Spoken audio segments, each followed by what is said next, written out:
I'm talking about the principle of electricity and magnetism here, by the way, when I say feminine. Feminine is magnetic and masculine is electric, but it goes back and forth. So that day is powerful for that reason. It's very powerful, just switches all your circuitry around. It's the middle of that. Well, 11 is a handover date from one of the deacons, right? In astrology, I'll just do this quickly and then we'll get stuck into it. You've got your 12 signs, right? You've got your 12 signs, but they're not in line with the months. For instance, you've got March the 21st over here for Aries, March the 21st. Right? That's when Aries begins, but April starts over here, April the 1st.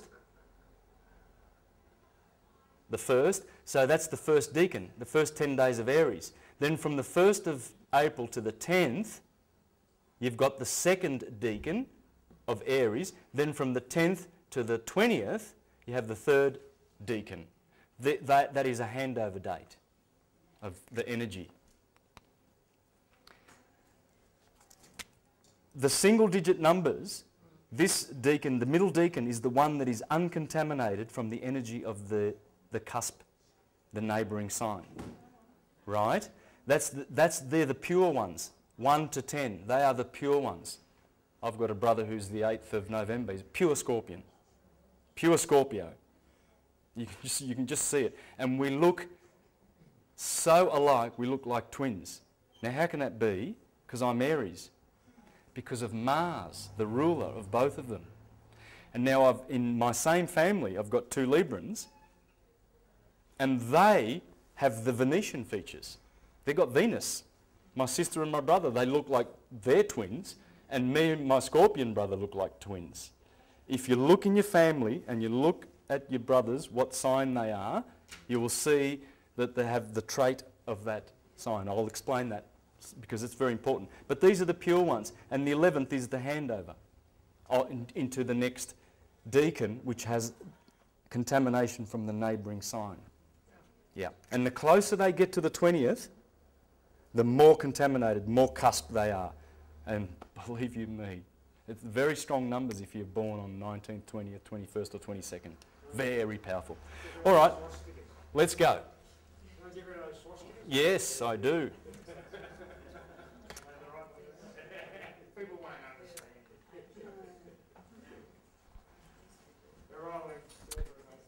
Okay, so where we left off was the science.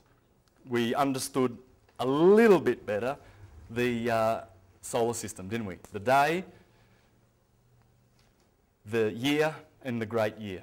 We understand them much better. Much, much better. Polarity of day and night, the enemy being the night. If you had to choose between day and night to do all your stuff, you know, write letters to your friends, grow a garden, which would you choose if you had to be stuck in either one of those? If the sun stopped, everything stopped and we just got stuck where we were, would you have day or would you have night? Yeah. Both will kill you, because if you're in the day all the time facing the sun, it'll be a desert within 30 days. And night will kill you, you'll freeze to death and you'll die. We need both of them. They're both good and they're both evil. The sun can kill you in the desert, but the sun is your source of vitality and life. Without it, you are nothing. So you see that good and evil is not really good and evil. It's in principle. It's the principle of resistance. As the light comes out from the furnaces, the suns, that light has to have some resistance to be able to produce forms. Without it, it doesn't. It can't.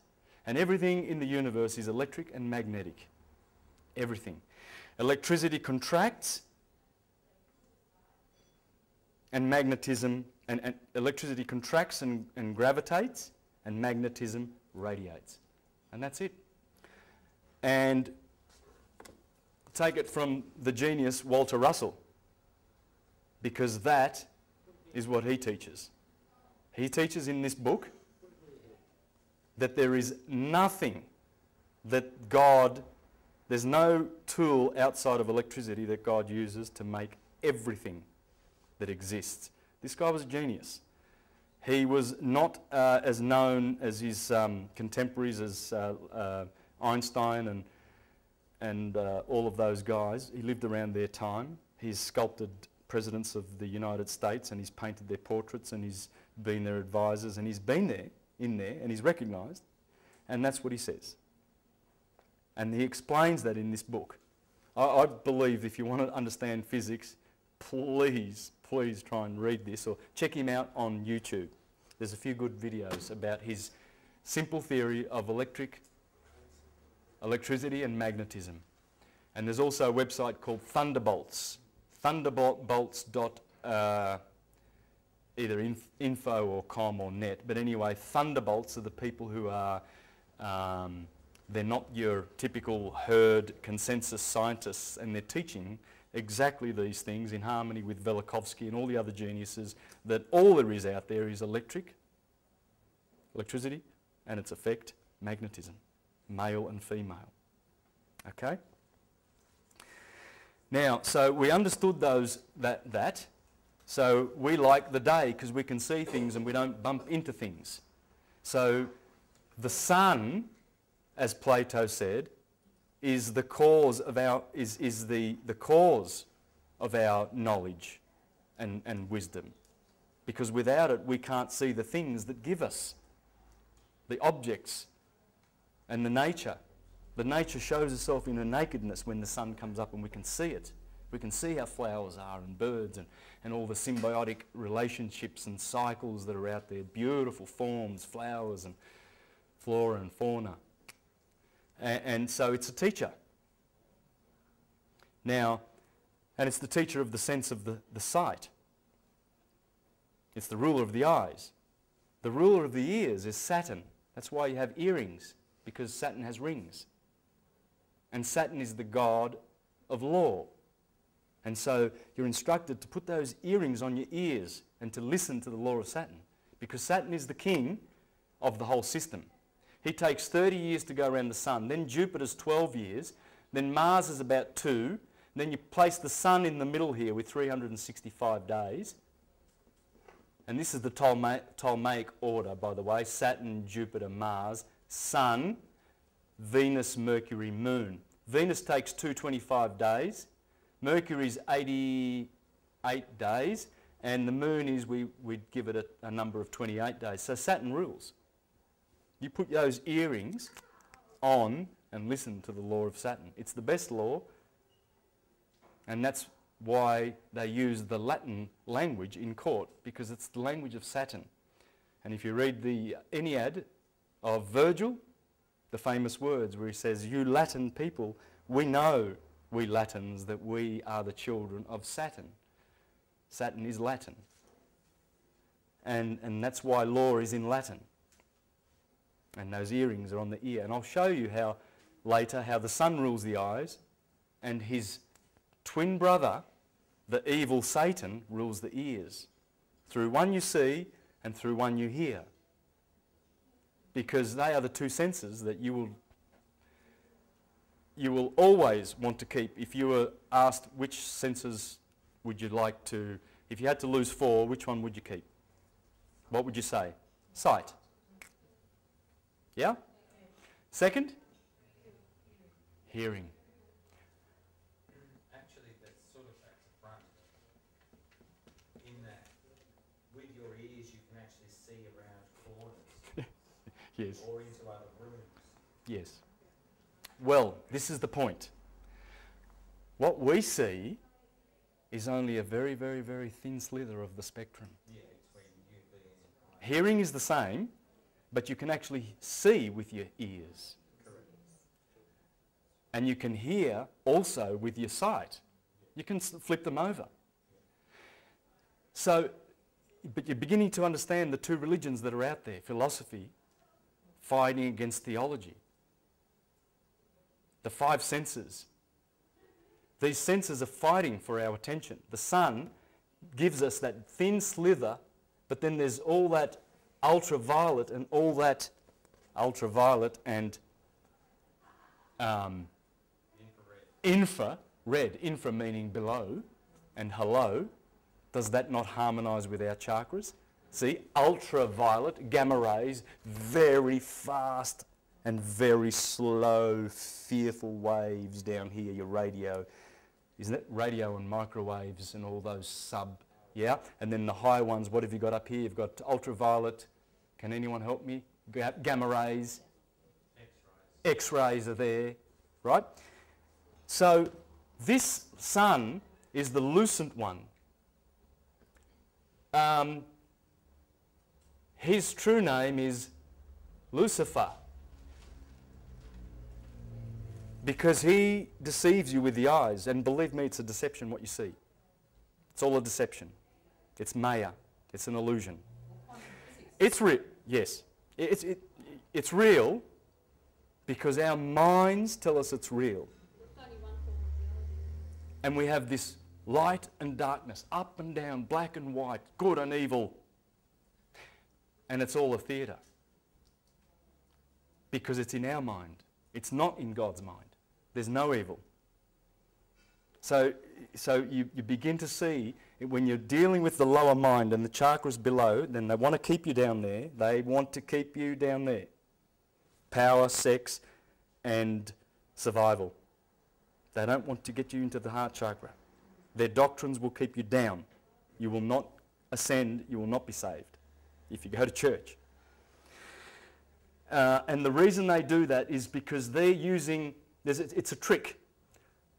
Lucifer works only here. Saturn works out here, his twin brother, hearing. Which is better? The religion of seeing or the religion of hearing? It is. It is. It's the feminine. Because it's Saturn. And Saturn is magnetic. It's feminine. All the planets are. Any magnetic body is feminine. And the sun being electric impregnates its particles. It's the impregnator. Just like when you put electricity into a rock or a magnetic energy and you magnetize it, that polarity of the current that you've put into that rock stays forever. Can you use a graphics? Oh yes, I can. Sorry, you did say that before. Now,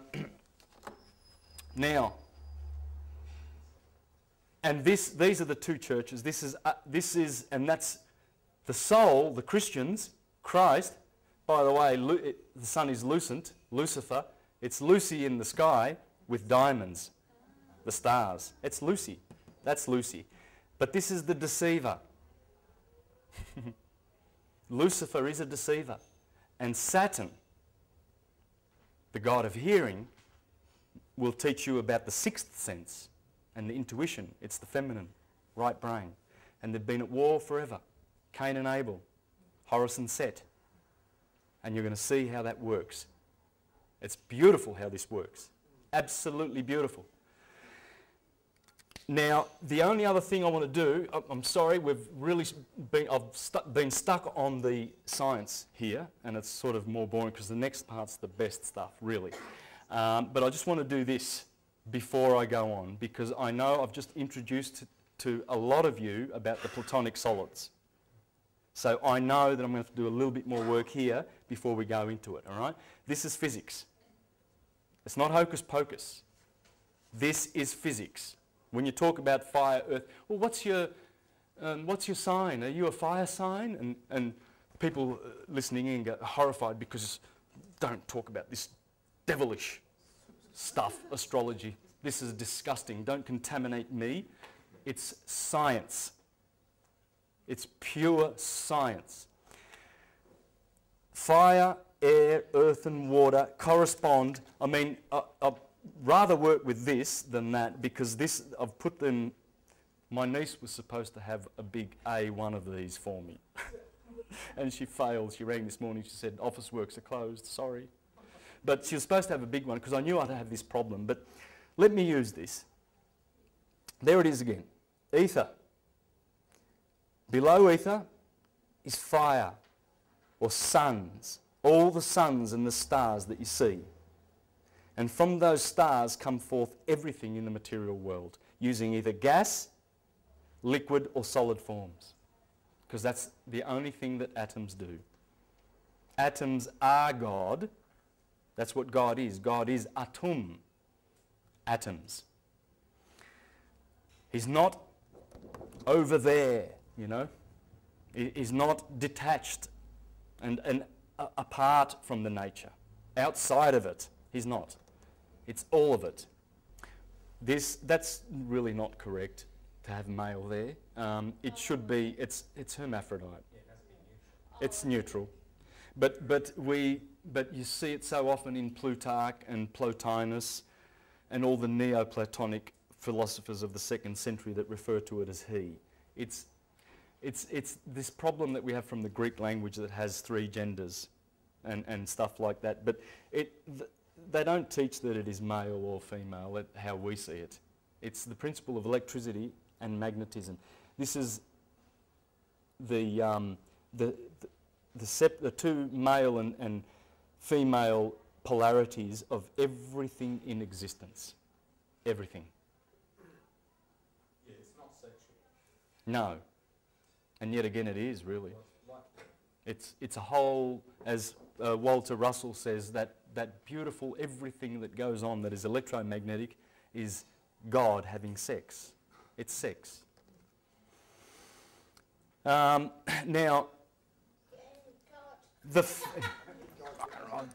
good on you, God. What you said about the atom before, Yes. the matter in an atom, all the matter in the universe fits in like a super cube or something, so it really doesn't matter. Yeah? Is that, you know, it's all space. It is space, yeah. As Democritus had it 2,500 years ago. And Empedocles and Pythagoras and Plato. Plato said that our solar system, here's Christians have been telling us, oh, we just discovered 500 years ago that the sun is in the centre of the Milky Way, of the solar system, and it's not the earth. Well, they haven't read Julian the Emperor of the 4th century, have they? Because he was the apostate. He was the one that tried to bring the world back after, he's the nephew of Constantine the Great. 40 years after Constantine the Great, he tried to bring the world back to Christianity in 360 BC, CE. It's only 40 years after Christianity was made official and they started the bloodletting. My God, the pagans had to run for the hills and they pulled down those temples. They pulled them down. I've got a list, pages long, of all the dates, starting from when Constantine got on the seat there with Christianity. This guy, if they didn't kill him, he was in a war against the Persians. He was fighting Julian. He was in the front, and his Christian soldiers from behind shot him, killed him. In 3 years, he brought the world back to paganism, and he wrote in here that the sun is the centre of the solar system. So they don't read. It's a fib. It's their fictional theatre. They're falsifying history by making us think that we've only known the last 500 years that the sun is the centre of the Milky Way. Pythagoras and Plato said the sun is the burning altar around which all the chariots of the planets dance around. And here's Julian in his beautiful orations to the sun. Everything is to the sun. He wanted to bring us back to the sun knowledge because original Christians were called heliognostics, sun knowers. That's what an original Christian was called, a sun knower, a heliognostic. Because if you know the sun and you know the solar system, you will know the science which will teach you about you. Man, know thyself, and you'll know all its gods and its universe. Here we have Julian. He says, as for the planets, it is manifest that dancing, as it were, round the sun, their motions, you know, I'm emphasising this because how many people like to tell you that? How many priests carry that next to their Bibles when they're in church saying, hey guys, we've always known that the sun is the centre of the Milky Way, of the solar system. We've always known it. And it was only the fools that the literalist Christians that changed it around and said, no, it's the Earth, because they didn't understand that the order of Saturn, Jupiter and Mars is the order of their orbits. So the one who has 30 years, Saturn, he's the ruler, he's the king, right? Now back to this science. These are the 5 platonic solids. There's only 5 shapes. You can sit on a computer from now till the rest of eternity and you can try and find a shape that will touch its edges inside a sphere like the platonic solids do, which I've showed you. We'll just have a look once more again for the meditative benefits of it. There's the platonic solids. They are the only shapes that will fit inside a sphere. They are also called Pythagorean solids. And that is what all those atoms are doing. All of these atoms. All of them. They will either carbon, that'll be carbon. Carbon will have 6, will be a cube. And how do I know? What's the atomic number of carbon? 6. 6, 6. 6 electrons, 6 neutrons and 6 protons. The mark of the man, 666, if you flat pack a hex, and we are a carbon creature, you get a cross, the shape of every cathedral and Egyptian temple. You go down to Flinders Street and have a look at St. Paul's. Have a look at St. Patrick's. Have a look at St. Patrick's in the Catholic Cathedral. Same shape as this. That's the hex. Chinese kanji. Japanese kanji for earth.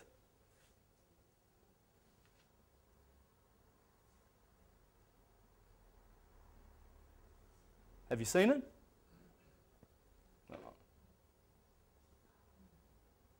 That's the Japanese kanji for earth, the cross.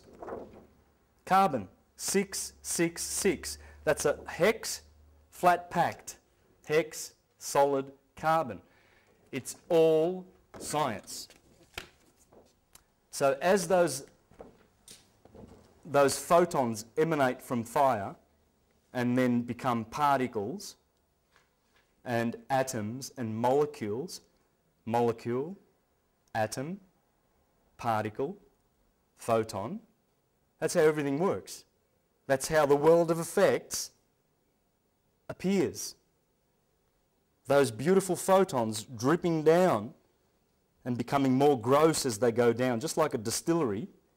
So when we come down, as Plato said, our bodies made of earth and water, we are 75% water, but the bones and the solid part of our body is what we call earth. For out of dust you came and out of dust you shall return. That's what it's talking about. These particles, these elements, carbon, a little bit of hydrogen, a little bit of oxygen, a little bit of nitrogen, a bit of other stuff there. You've got trace elements. But these are the main elements. These four turn up everywhere. 4 blood types. 4 limbs. 4 seasons. This is what it's all about, these beautiful 4 polarities.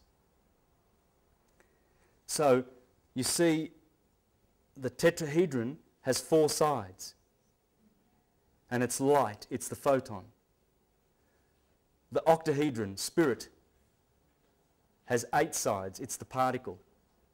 Becomes an atom, becomes a molecule. The lowest degree of life is the molecule. This is the highest degree of life, the ether. So you see here the elements, the platonic solids, the state of matter.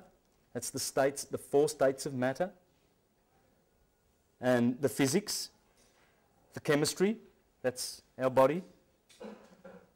All organic forms. That's where I'm going to leave off with the science. And now we're going to get into the really, really juicy stuff. And I'm glad I've got this big board. I've always worked with this one. This is going to be great. All right. So that was the boring science, but you did learn quite a bit, okay? The fundamentals of a lot of this stuff. You learnt it. I would suggest that you go and do some more studies on it too, though, because the more you meditate on this, the more you know yourself. And knowing yourself is where all your power will be, because you will discover that you are God. That's who you are. Inside our heart, there is an atom. And that is the centripetal atom that holds all of those other atoms, which is a galaxy in itself, centripetally together. And it's regulus. It's in the heart chakra. It's the heart chakra. It's the Christ. And that's who we are. This atom is the seed. We are the seed. We are in the middle kingdom. Here is the ether, and here is the molecule and the mineral, which goes up to the plant kingdom, then the animal kingdom, then the man. Man is in the middle. He's at the equator. And that's what they said. He's in the middle kingdom. And if you make it to this kingdom, and you're an animal, and you look down, you can see animals that are coming through like dogs. Have you seen how many? Have you got a pet dog or a cat? How smart they are and how intelligent, and they want to be like us. My dog just wants to be a human. She's amazing, amazing. Because they're looking up, and we are gods to them. And these are gods to these, and these are gods. The mineral is the lowest, the mineral kingdom, the 4 kingdoms. We're in the middle. This is a seed of a star. And the star is up here. The stars, you go through the astral, you go through the astral, then you get to the causal world. From the astral world to the, how did the Hindus call it? But anyway, our 7 chakras are in here. Our 7 chakras are in here. Then there are chakras above, and this is hopefully how our soul, when we lose our bodies, our molecules, because that's what it is. Plato said that the earth is, the body that we have is called a soma. And the tomb that we go to is the sema. And he said it's the same word. We come from a womb and we go to a tomb. Same word. And that's why we have a tombstone, because it looks like the womb of your mother, memorialising the fact that your spirit now has gone back and you don't have a bodily form anymore, and there's the womb on the tomb. And he said it's the same word. We come down and we get a baptism of death, a baptism of earth. So as a Christian, we get baptised with water, because water is the universal solvent. It cleanses the defilement of the earth. Then, as John the Baptist said, the one coming after me will baptise with spirit and fire, because we have to be baptised with spirit, because spirit cleanses the water, and this purges everything. This is the sun. We have to go through the sun. We have to go through the moon, Mercury, Venus, Sun, Mars, Jupiter, Saturn, in order to get back to the cause. And that's the story of how all of this is going to unfold. Just want you to have a look at something before I draw my graph.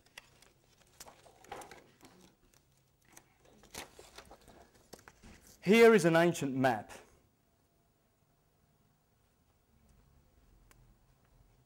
About 500 years old. Can you see the equator? You can straight through the middle, and then you can see a sine wave. Can you see the sine wave? Now, if you had your binoculars here today, you would see Aries over here, the little sign of the horns, just like the McDonald's you see down the road. You see the McDonald's? That's not an M for McDonald's. That's the horns of the ram. It's the symbol of Aries. And all of the symbols, BP, Shell Oil, I'll show you in a minute, they are all the sun, and they are all the heroes up above. It's the stars. And as we get to know them, we'll get to know. It will be the beginning of understanding everything, because it all focuses on the knowledge of the 7 planets. Aries, that's the 21st of March. That's when everything begins. That's the start of the year. The Jews begin their year on the 21st of March. Aries, the Passover time. Nisan 14, they celebrate the Passover. I wonder why. Would it be because the sun has just passed over from the southern hemisphere of winter, and it's passed over the equator, and then the Christians run along and celebrate Easter and the marriage of the lamb, Aries, because the Passover always happens in Aries. When the sun passes over out of Israel, out of Egypt, the Red Sea, because when the sun goes through September, the scales of Libra, at the equinox, when the sine wave flips over from electricity to magnetism, when it goes through Libra and we go into the southern hemisphere, the trees that were green from the photosynthesis all of a sudden turn red. And so it's the Israelites going through the Red Sea. And you must come up out of the Red Sea in order to go into the promised land. As you're going to see in the fairy tales and in every storybook ever. Ever. It's the story of the son, the hero, and as he climbs the holy mountain of God and reaches the 21st of June, Jerusalem, he rides in on 2 donkeys in procession. Why? Because the donkeys are in the sign of Gemini. There's 2 donkeys. And when the sun comes up in Gemini, Aries, Taurus, Gemini, the sun has come up on 2 donkeys into Jerusalem, summer, and that is the point of summer beginning. These are the summer months: Cancer, Leo, Virgo, and there's Libra. And so that would be the Passover. That's the start of the Jewish sacred year. And guess when the start of the Jewish secular year is? September the 21st. Right? Remember we said before, how can January the 1st mean anything? Well, here's March the 21st, June the 21st, September the 21st and December 21st. They are the 4 cardinal points. They are the 4 crucial days of the year. And the cross-quarter days are the ones that go in between those.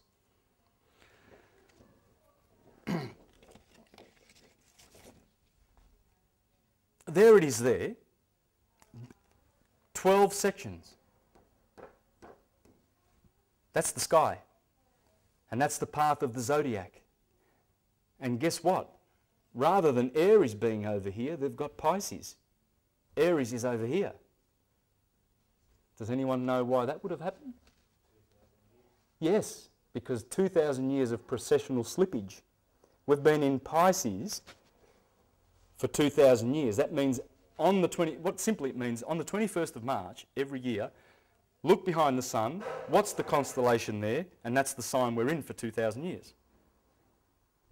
So this Passover of the sun, the equinoctial crossing on the 21st of March every year, has not been happening in Aries. It's been happening in Pisces for 2,000 years. And we're going into the age of Aquarius. Next you'll see Aquarius over here, and it'll begin in Aquarius. This does not change the science of astrology. I will explain why not later. But I've just pointed that out to you. I wanted you to see that. This begins with Pisces, and the reason for it, because they've made concession for procession. There's the oath, and it's also 12 sections. I wonder why. So you don't notice this when you see these maps. You look at them and you go, oh boy, that's the way they did it. Well, I'm just pointing these things out to you because you're going to see how it all connects in about an hour and a half. Okay, so what we have is a beautiful big circle like this, and we have an equator. I'm doing exactly what I see on those maps, okay? Here, that's the Earth. I'm going to put the Tropic of Cancer up here, right? I'm putting it nice and high. It should be about here. It should be 23.5 degrees north of the equator. You know why, don't you? 23.5 degrees. Tilt of the Earth. You understand the tilt of the Earth? As we go around the sun, see the tilt of the Earth? The axis is tilted, so it's the Earth is like that, right? And it maintains that tilt as it goes around. So if the tilt's like that, if my head is the sun and this is the Earth, it will go around like that and maintain that tilt it'll go right around, and that tilt will always be facing up that way. So if it's tilted that way, it goes around the sun like that and keeps that tilt. That's how the seasons happen. Simple as that. All right, without going, there's spring, Aries, summer, autumn, winter. Remember, it goes anti-clockwise. We go anti-clockwise around the sun. So there's the equal days, and that's the shortest and the longest.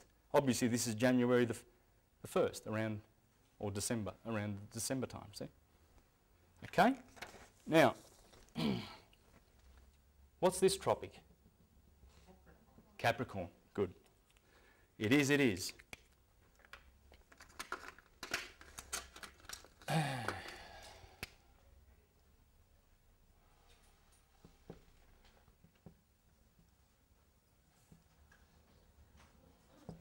Beautiful. So you've got 47 degrees.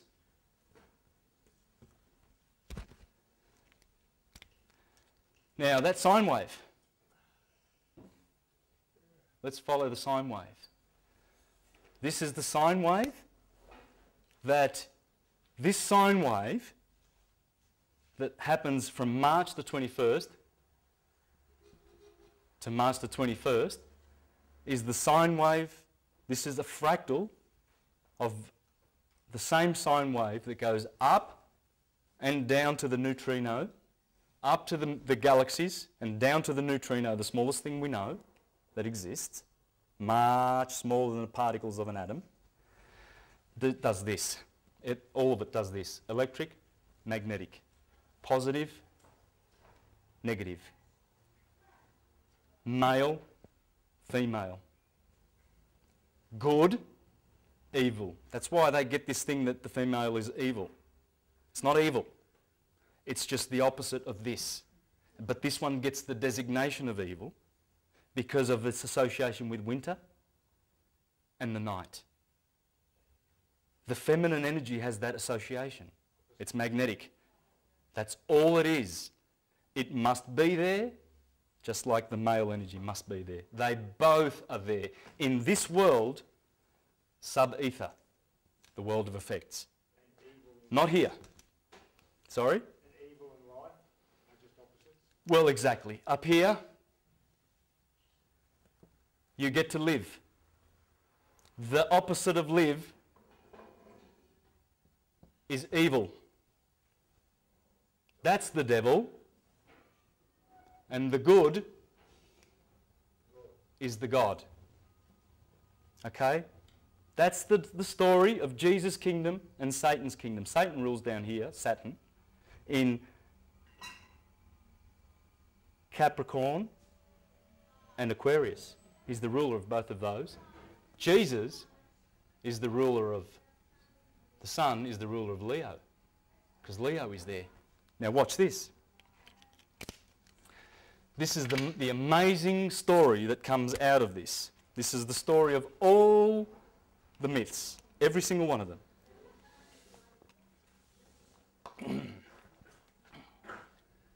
So we have lush green photosynthesis for this part.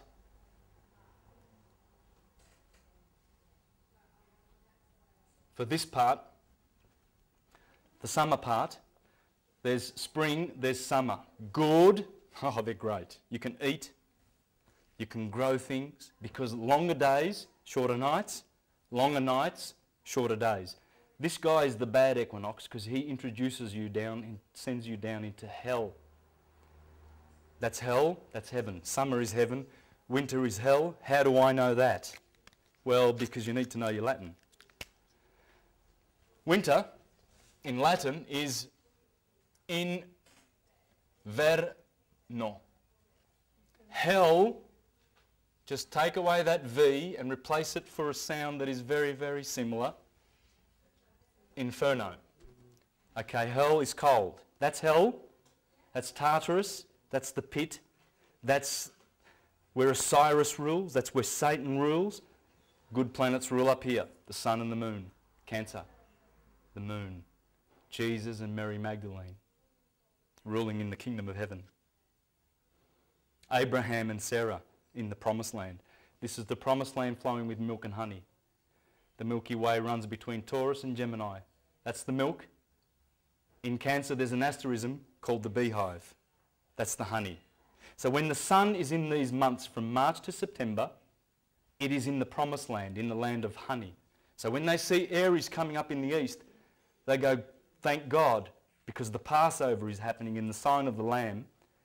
And on Nisan the 14, on the full moon, it's the marriage of the moon opposite the sun. The full moon in all her glory, Isis, being impregnated by the sun on the Nisan 14 when the Passover. And they celebrate it and they say, we are going into the promised land, the land flowing with milk and honey, and where you can grow and harvest in Virgo. These signs tell you about the agricultural year. They tell you about the gospel in the sky. They tell you what weather you're going to have below, what season it is. Why do you think Scorpio and Sagittarius and Libra are here? Libra judges the sun. Scorpio is the backbiter, November, winter. Sagittarius inflicts further punishment on the sun because the arrow of the centaur is pointing to December, the 21st, the solstice, the shortest day of the year. The last day of Sagittarius is the 21st of December. The fall, autumn, the fall. That's why it's the fall, because the sun falls in these months. They know these signs in the Northern Hemisphere. When they see the sun coming up behind Scorpio, it's the backbiter. He backbites the sun. He waits for him to be judged in the scales. Bang, November. You're dead. Middle day, Halloween. The cross-quarter days. Equinox, solstice. Equinox, solstice. Longest day of the year, shortest day of the year. Equal days. 12 hours of light, 12 hours of night. Well, equinox means just that. Equi, equal, nox is night. So night and day, basically. And there's only 2 of those days. Funny how the ancients knew about those days. How did they know that that day was the day when the sun splits? Did they have watches that, clocks like, bang, that's it. That's it. It's got to be today. Who was checking this stuff? How did they know? This science has come down to us from the golden age of 12,000 years ago when Egypt was teaching true Christianity. Christ is the Son. Jesus is the Son. Amen is the Son. Satan is the Son. And I'll show you that in a minute. Now you see, remember, this also represents the day and this represents the night. So we put 6 o'clock over here, 12 o'clock over here, 6 o'clock over here, and 12 o'clock midnight over here. Make sense? This is a 24-hour clock. And we're going to bring it around on itself next. And we're going to show you how the wheel works. Now, as I said to you, when the sun goes down here, everything turns red. So these 6 signs here of Libra, Scorpio, Sagittarius, Capricorn, Aquarius and Pisces are the 6 bad months. These are the good months. These correspond to the Jewish menorah. This is the menorah of the Christians. They worship the kingdom of heaven with the Star of David on the top. People say it's the hex, it represents Saturn. It does. David is Saturn. But it's also Thoth, Mercury. Mercury sits here in Gemini. That's why they always put the Star of David. That, in anybody's book, is hermaphrodite. Male facing up and the womb of the woman facing down. That's feminine, that's masculine, that's a hermaphrodite, that's Mercury. That's why they have Star of David up the top there. And that's the Jewish menorah. 1, 2, 3, 4, 5, 6, 7 that correspond with the 7 planets, the Elohim. The Elohim in Genesis chapter 1 say, let us make man in our image. Why do they make man in our image? Remember the the patterns I showed you that they make in the heavens? Remember? Well, all those patterns are Fibonacci patterns. Now, my name's Bonacci, so Fibonacci, if you know who that is, that's 800 years ago. Leonardo Bonacci gave us his numbers, which is 1, 2, 3, 5, 8, 13, and so on, right? 1 plus 1 equals 2. 1 and 2 is 3. 2 and 3 is 5. 3 and 5, 8. 8 and 5, 13. You follow me? Right? They grow at 1.618. That's what you call phi. You know, you've got pi, which is 3.141. Well, this is phi. This is the other transcendental number. There's two transcendental numbers. They never zero out. You got this number goes forever, just like pi goes forever. They're not from this dimension. They're transcendental numbers, right? That's the golden mean. The human body's geometry is yes, my belly button. 1.618. Why? Because everything in the solar system is creating those little circles and forms to basically inflict a pattern of 1.618 on this Earth. Therefore, everything has those proportions. There it is. And pine cone, DNA. The DNA, 21 angstroms across the short wave and 34 the long wave. Well, that's just Fibonacci numbers, because 22, 8 and 13 is 21, and the next number's 34. Well, that's what the DNA, I just read the angstroms of the DNA. So the DNA are doing this spiral. This is not a spiral, by the way. It's a helix. It's not two-dimensional, it's three-dimensional. It's going around like this sine wave. It's spiral. It's like a torus, like the energy flowing through our bodies. Got this torus field, okay? Leonardo da Vinci knew about it. The Mona Lisa. The Creator knew about it because our eyes, our face, all the positions of the organs and whatnot on the face and everything have Fibonacci harmonics ratios. There's the Milky Way galaxy. The galaxies are doing it. Spiraling out with a Fibonacci number, with a Fibonacci spiral. It's everywhere. As I said, the neutrinos doing it. There's the apple, the pentagram in the apple. There it is there. That's 1.618. It's everywhere in nature, Fibonacci. There's the spiral of the Fibonacci spiral, and there's the cross that, remember that cross I showed you? Our furniture is made by Fibonacci, the best furniture. The Renaissance furniture of Italy, all Fibonacci. All the artists were using Fibonacci proportions. Where did they get it from? Pyramids. Pyramids is all phi. It's all phi. All of it. There it is there. 2, 3, 2, 3, 5, 5, 8, 8. Count all the keys, 13. Petruvian man. Photographers know where to place their objects with the Fibonacci spiral to get a perfect photo. There is a woman in the ocean flicking her hair back, and they've superimposed the Fibonacci grid over the top of that. And guess what? Perfect Fibonacci. Flick back of the hair, and the spiral fits right over the top of that. Plants are doing it. There's your DNA. Okay.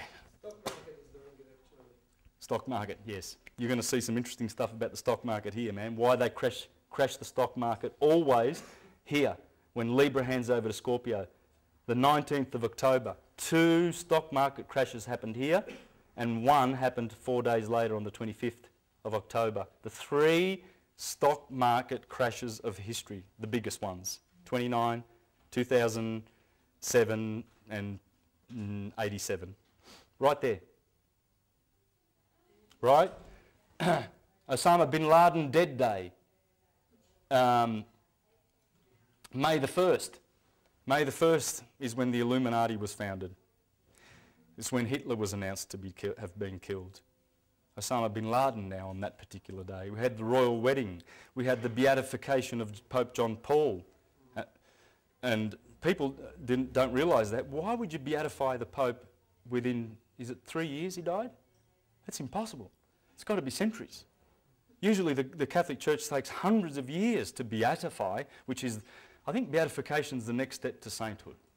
Is it? Okay. This guy, they rushed it in and quickly tell everybody about Osama bin Laden and have a royal wedding because we're going to beatify him.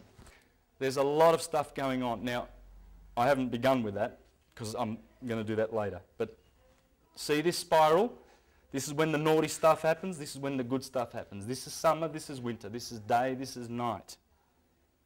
All right? 6 in the morning.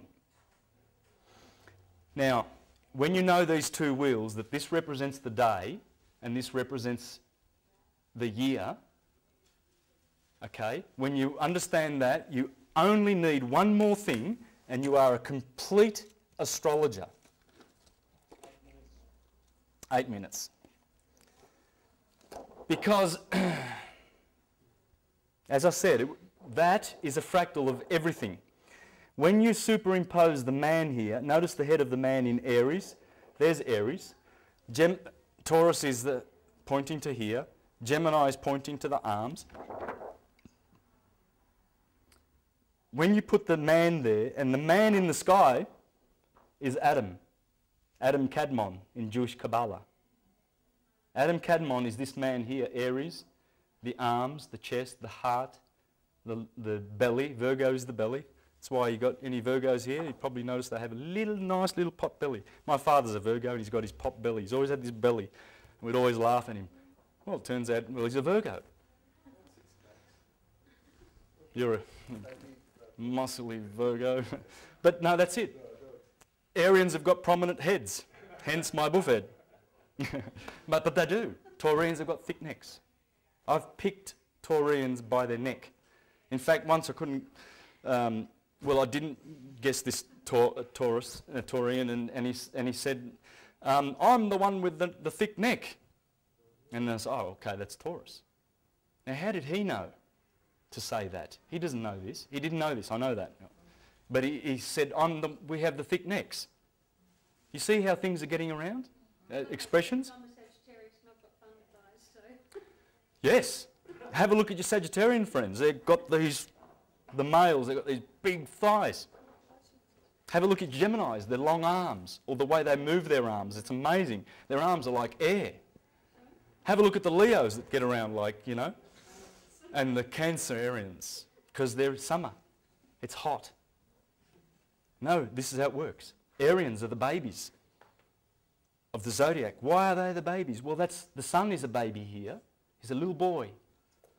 And he's climbing because he has to climb the mountain to get to his enthronement. And the enthronement is always here on the summer solstice because that's when the sun is the biggest. Just like his bride, the bride, Mary Magdalene. New moon, full moon. That's the glory of the moon. That's the bleeding of the moon. In the menstruation cycle, that's where the bleeding happens. New moon. That's your cycle, ladies.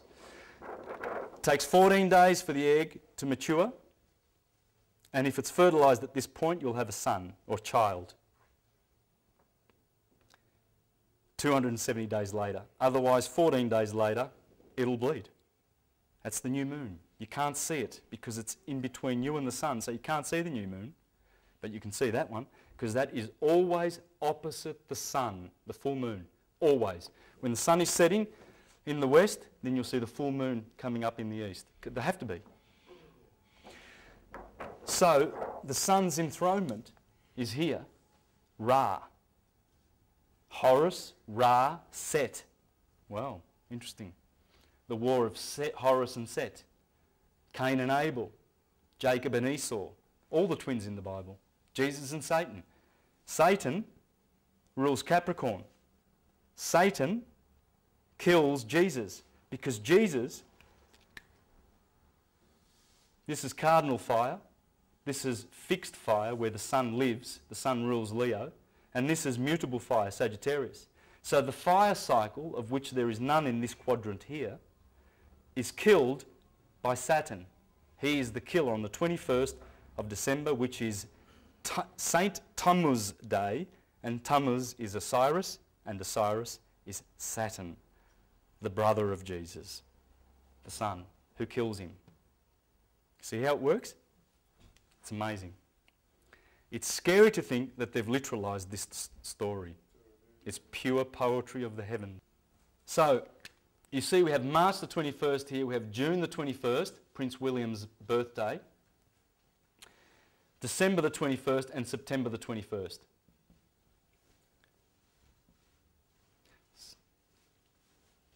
Everything starts here.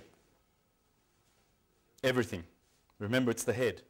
It's where the fractal begins. It all starts with cardinal fire, because cardinal fire is the first part of the fire. Cardinal is the beginning signs. They are the door openers.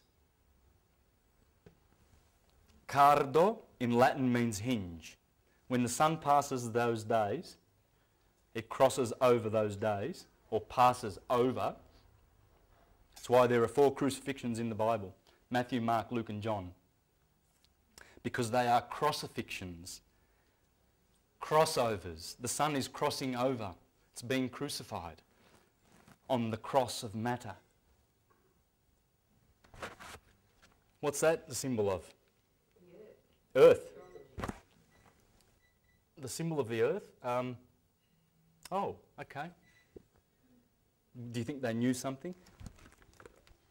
It's this science. It all goes back to the science. That's the symbol for the sun.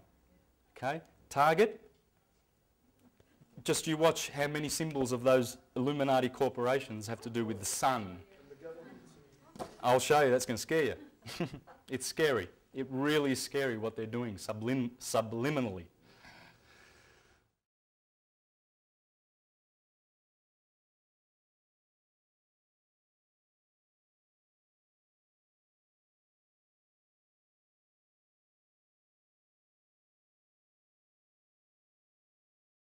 What I've done here is I've basically made that bigger, that graph that we had in the first one, right? There's the Tropic of Cancer, and there's the Tropic of Capricorn, okay? And there's the equator, really. You can just extend it. You understand what I've done? So there's your summer, and there's your winter, your good and your evil. Remember, we had hell down here, inferno, inverno, okay? Now, first thing I want to bring to your attention here, I'm going to wrap 7 wheels around here. I'm going to wrap the body of the man. The head is always here. And then the Pisces touch the back of the head in mutable water, thick cardinal fire. This is the starting line.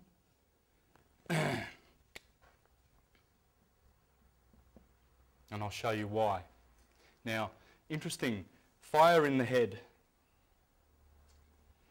water in the feet. We are a magnet. We are a magnet. We're magnetic. And we've obviously, the fire must connect to the air, the fire in the head of Aries, to the air above the head, as the philosophers say, and the water in Pisces is always connecting to the earth. That's the magnetic polarization, okay? That's how you've got to see. So I'm going to wrap the body around here, and I'm going to show you how all the stars, there's always, Taurus has always got its 3 other constellations. Orion is in here. Orion, the famous Orion, the Lamb of God that fights with the dragon. There's a red star in Scorpion, that's the dragon. Every opposition, that's Herod and John the Baptist, that's the Lamb, and that's the fiery dragon, the 4 fixed points. Check these oppositions. There's a reason they're there. All right? There's a reason why Libra is the opposite of Aries. They both have to do with equinoxes, and you'll see why. There's a reason why Cancer has a unicorn in it, opposite to the Capricorn. The corns that are there, the unicorn, which is also the Cancer, the crab, and the scarab, the beetle, is also here.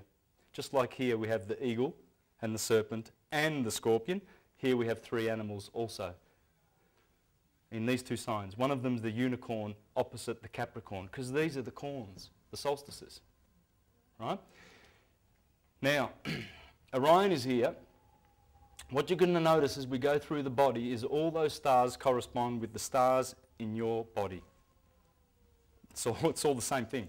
Are they deacons? No, they're not the deacons, but everyone has, for instance, in Gemini, you've got Canis Minor and Canis Major belong to this sector.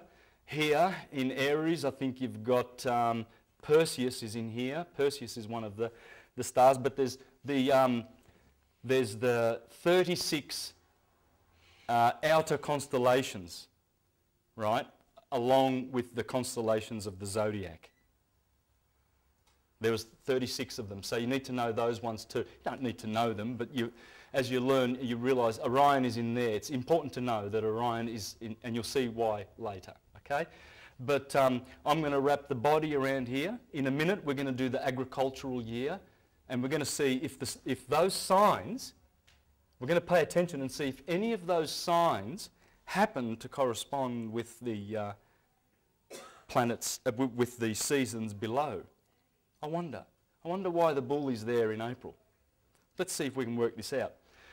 I'm going to wrap 7 of these wheels around this, and you will see the tarot is here.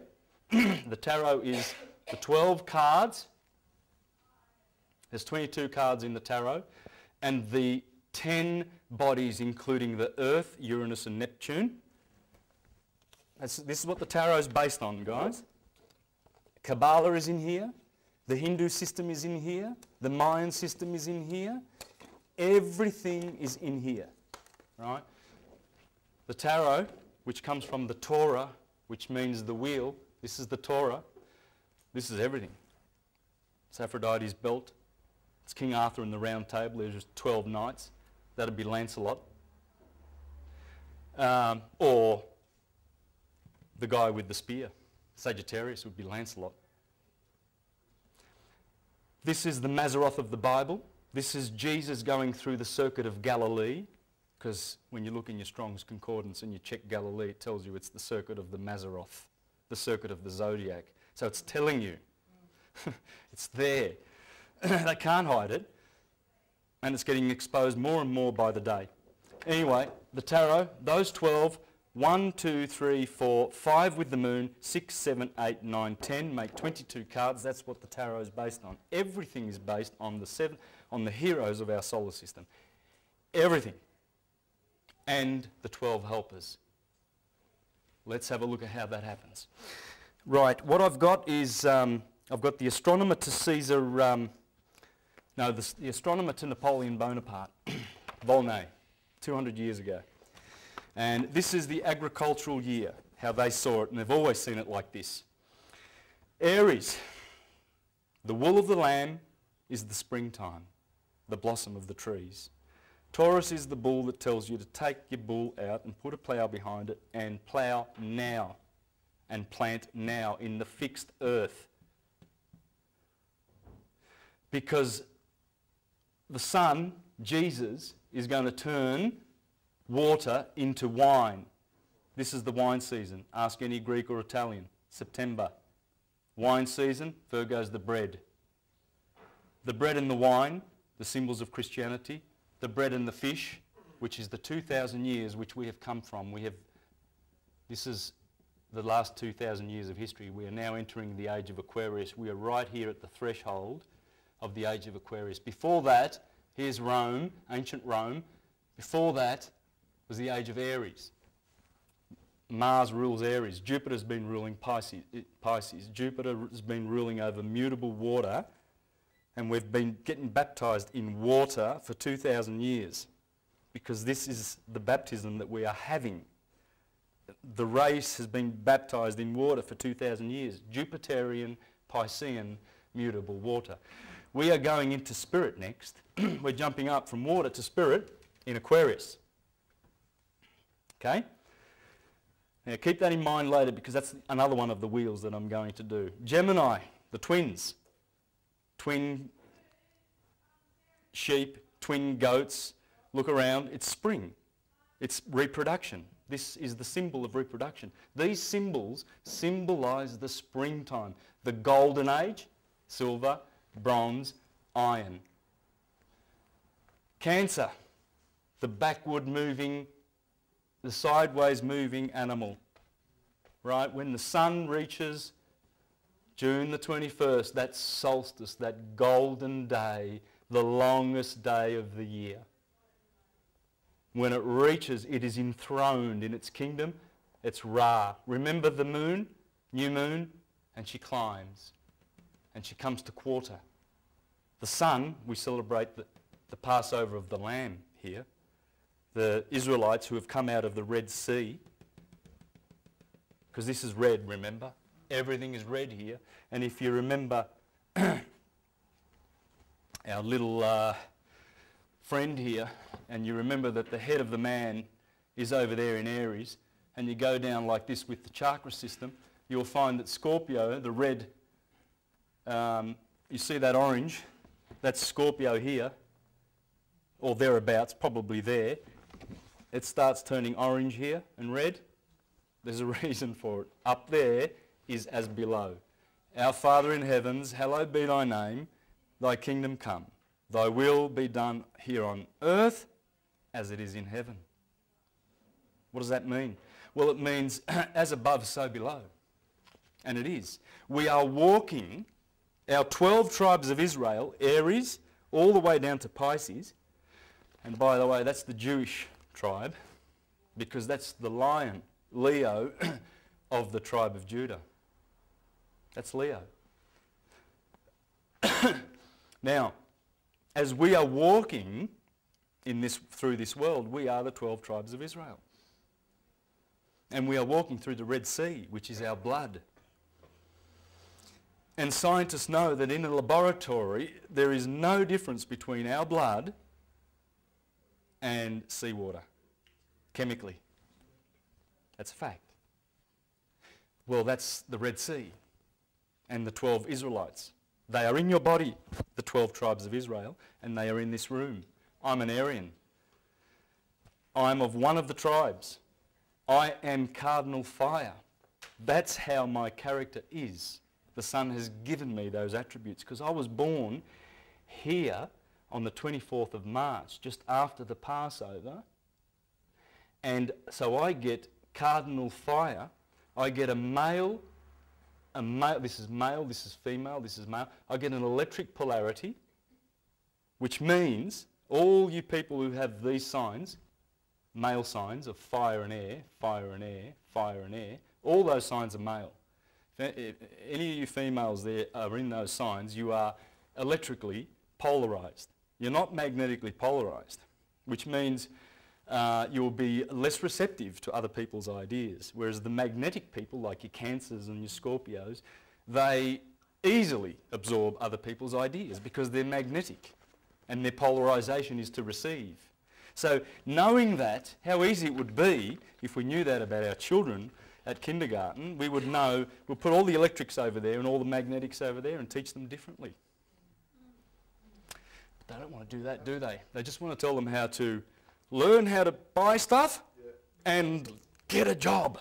Boy, that's a noble concept. And that's all they teach children. Consume. Let's create a consumer society, shall we? And just all we do is just consume things. That's what we've got. It's sick. It's really sick. Very, very. We have to turn our backs on it. You even have to use credit to use it. Yes. So we go through this and we see that the crab is there because the crab is a sideways walking creature and it must descend. The goat likes to climb mountains. That's why the goat's there. I'm not making this up. I'm going to read this from various sources. Hopefully I have the time. So I'd love to be able to read this from the books where I got all this. Because none of this is my opinion. None of this is any of my ideas. You have to read a lot. But so hopefully I can read that because you'll love it. You'll love it. Leo, these are the dog days. Sirius comes up behind the sun around July, and you have those 2 or 3 weeks called the dog days. This is mid-summer here, August the 1st. Mid-summer, cross-quarter days. Pay attention to those cross-quarter days because they go exactly in the middle of these equinoxes and solstices, exactly in the middle, and they are the midpoints. That's midsummer, mid-fall, midwinter, mid-spring. That's the start of spring, mid-spring. The fact that we're in the southern hemisphere and it's totally our side making a difference. Good question. The point is, people, no, it doesn't change this at all because the pulse, remember that sine wave that goes through your body? I showed you the serpent going through Libra, the kidneys, and then at the feet, magnetic feet. That's going through you every hour, every minute, every microsecond, and every year of your life in fractals. It's always happening. Well, it's happening in our solar system, and it starts at March the 21st. For the northern hemisphere and the southern hemisphere. Regardless, it's the position when Aries happens here, that's March the 21st, the spring equinox, that's the solstice. It goes anti-clockwise, remember, our Earth. It maintains that tilt and gives us the 4 seasons. These are the cardinal points of the 4 seasons, but in the middle of them is the middle of the season. So that's why you see fixed fire here. Of course you're going to have fixed fire over here. You can't have fixed fire over there, it's winter. You see how it's based on science? The sun rules Leo. He's the boy of hot. Opposite him is Saturn's kingdom, Aquarius, the boy of cold, Satan, Jesus. He rules the underworld. He is Neptune, Saturn. He is Osiris, the god of the underworld. Horus is the guy of the horizon. Horus is the guy of the horizon. Horus. Ra is up here because that's when the sun radiates the most. The rays of the sun are so powerful in summer. This is when Hercules mounts his throne, when Achilles comes back to get his throne. This is when Jesus enters Jerusalem on the 2 donkeys, Asinellus Borealis and Asinellus Australis. The 2 twin donkeys, that's why you read the Gospels and you hear about Jesus riding into Jerusalem on 2 donkeys. How do you do that? Wait, hang on, wait. Slow down. Because look, as the sun strolls in, this is a procession. This is Jesus, and they've got the palms in their hands, Palm Sunday, and all these, because the sun is coming to be enthroned. But then the sun must also be betrayed. And he does get betrayed by the 3 betrayers. There's no fire in this quadrant. Well, that's even worse. This really betrayal of the sun. Why? Because in astrology, every planet has a ruling house, a detriment, a house of detriment. That's the ruling house of the sun. This is the house of its detriment. Down here, the sun suffers. It's winter. It's all based on nature. And this is astrology, people. It's based on pure nature. This will help you understand astrology. It also has its fall and exaltation. Well, now that we know about this sine wave,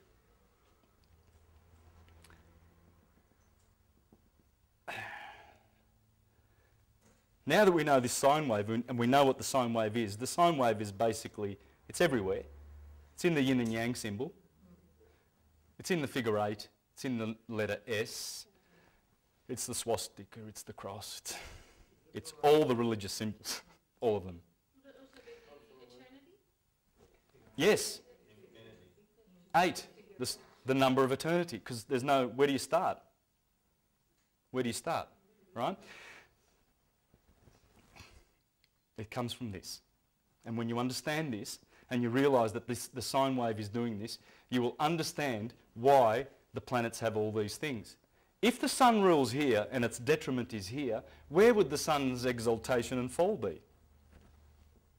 So we've got established its ruling house, and we've established its house of detriment, because it makes sense, doesn't it? Here is midwinter, right?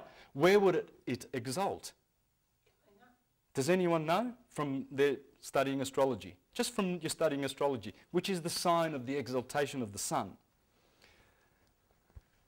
It's going up, you're right.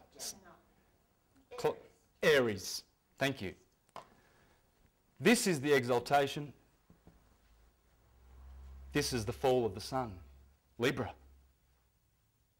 Now, what do we know about Satan, his evil twin brother, who teaches us to listen to the church of listening instead of the church of seeing? Well, a twin brother over here, this is his ruling house, Aquarius. This is the detriment of Leo. This is the exaltation, we're talking about Saturn, sorry. This is the ruling house of Saturn, Satan, Jesus' brother, his twin brother. This is the detriment of Saturn. This is the exaltation of Saturn. This is the fall. So you see, it is science that there is an opposition in nature. It's pure science. He's the father of electricity. He is the father and the ruler and the god of magnetism. Volney. Thus the Ethiopian of Thebes named stars of inundation or Aquarius, those stars under which the Nile began to overflow. Stars of the ox or the bull, those under which they began to plough. Well, I just told you that. You can see the season, and you can see the stars are there as a sign. And guess what Genesis chapter 1 verse 12 says? And I have placed the luminaries and the stars and the sun in the sky to serve as signs and for seasons, for signs and for seasons. And then in Job, God says, can you tell forth the Mazzaroth? Do you know how to tell forth the Mazzaroth? Can you tell me? Do you know what it means when the sun is in Taurus? Because if you don't, you're a fool. Well, back then anyway. I mean, I know we've lost this now. And it's sad. But I mean, we're all hungering to learn this. I'm hungering to learn it every day. But it's our true science. As above, so below. You see the ball, you go to plough. And it's agriculturally, this is set in stone. Biologically, it's set in stone. Annually, when I show you through the Gospels, I'm going to point out about 20 or 30 scriptures here, and I'm going to blow your mind with how they correspond with all these Halloween and, you know, the Passover, Easter, and all of these religious festivals. Blow your mind. That's absolutely stuff that will blow your mind. And people go to church to get, just believe in Jesus, brothers. Yes. Why? Well, why would you believe something when you can know it? I mean, in order to speak English, how much belief do you need in it? None, because you know it. So in order to speak a language, you need to know it. This is a language. And they're not even teaching that. They are the blind leading the blind. And that's why they say, you must be like sheep, brothers. Why would they ask you to be sheep-like?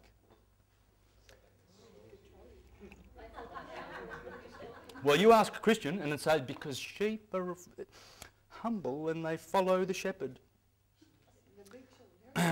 But the priest knows why. Because he wants to fleece you. And he wants to pull the wool over your eyes and lead you like a lamb to the slaughter, like you said. That's why. They are the masters, but they're doing their job. They're evil because they serve the magnetic energy of Saturn, the black sun. This is the black sun. You've heard about the black sun, haven't you? It's Saturn. And this is the sun. Jesus, Lucifer. the deceiver. Why have you got Saturn instead of Uranus ruling Aquarius? Uranus also is here, and Pluto and Neptune, but they are in a different octave. This is the first octave of planets, and this is how it works. Ruling house of the Sun, ruling house of the Moon. And then in descending order you have Mercury, Venus, Mars, Jupiter, and then Saturn at the outer, the cold. That's the hot. He gives the most heat and love and light and life. Notice I said those 3 L's because he is Elios, and he is the Lord. Believe you me, you should place the E before the L if you want to start understanding the Bible, and you will see that he gives us love, life, and light.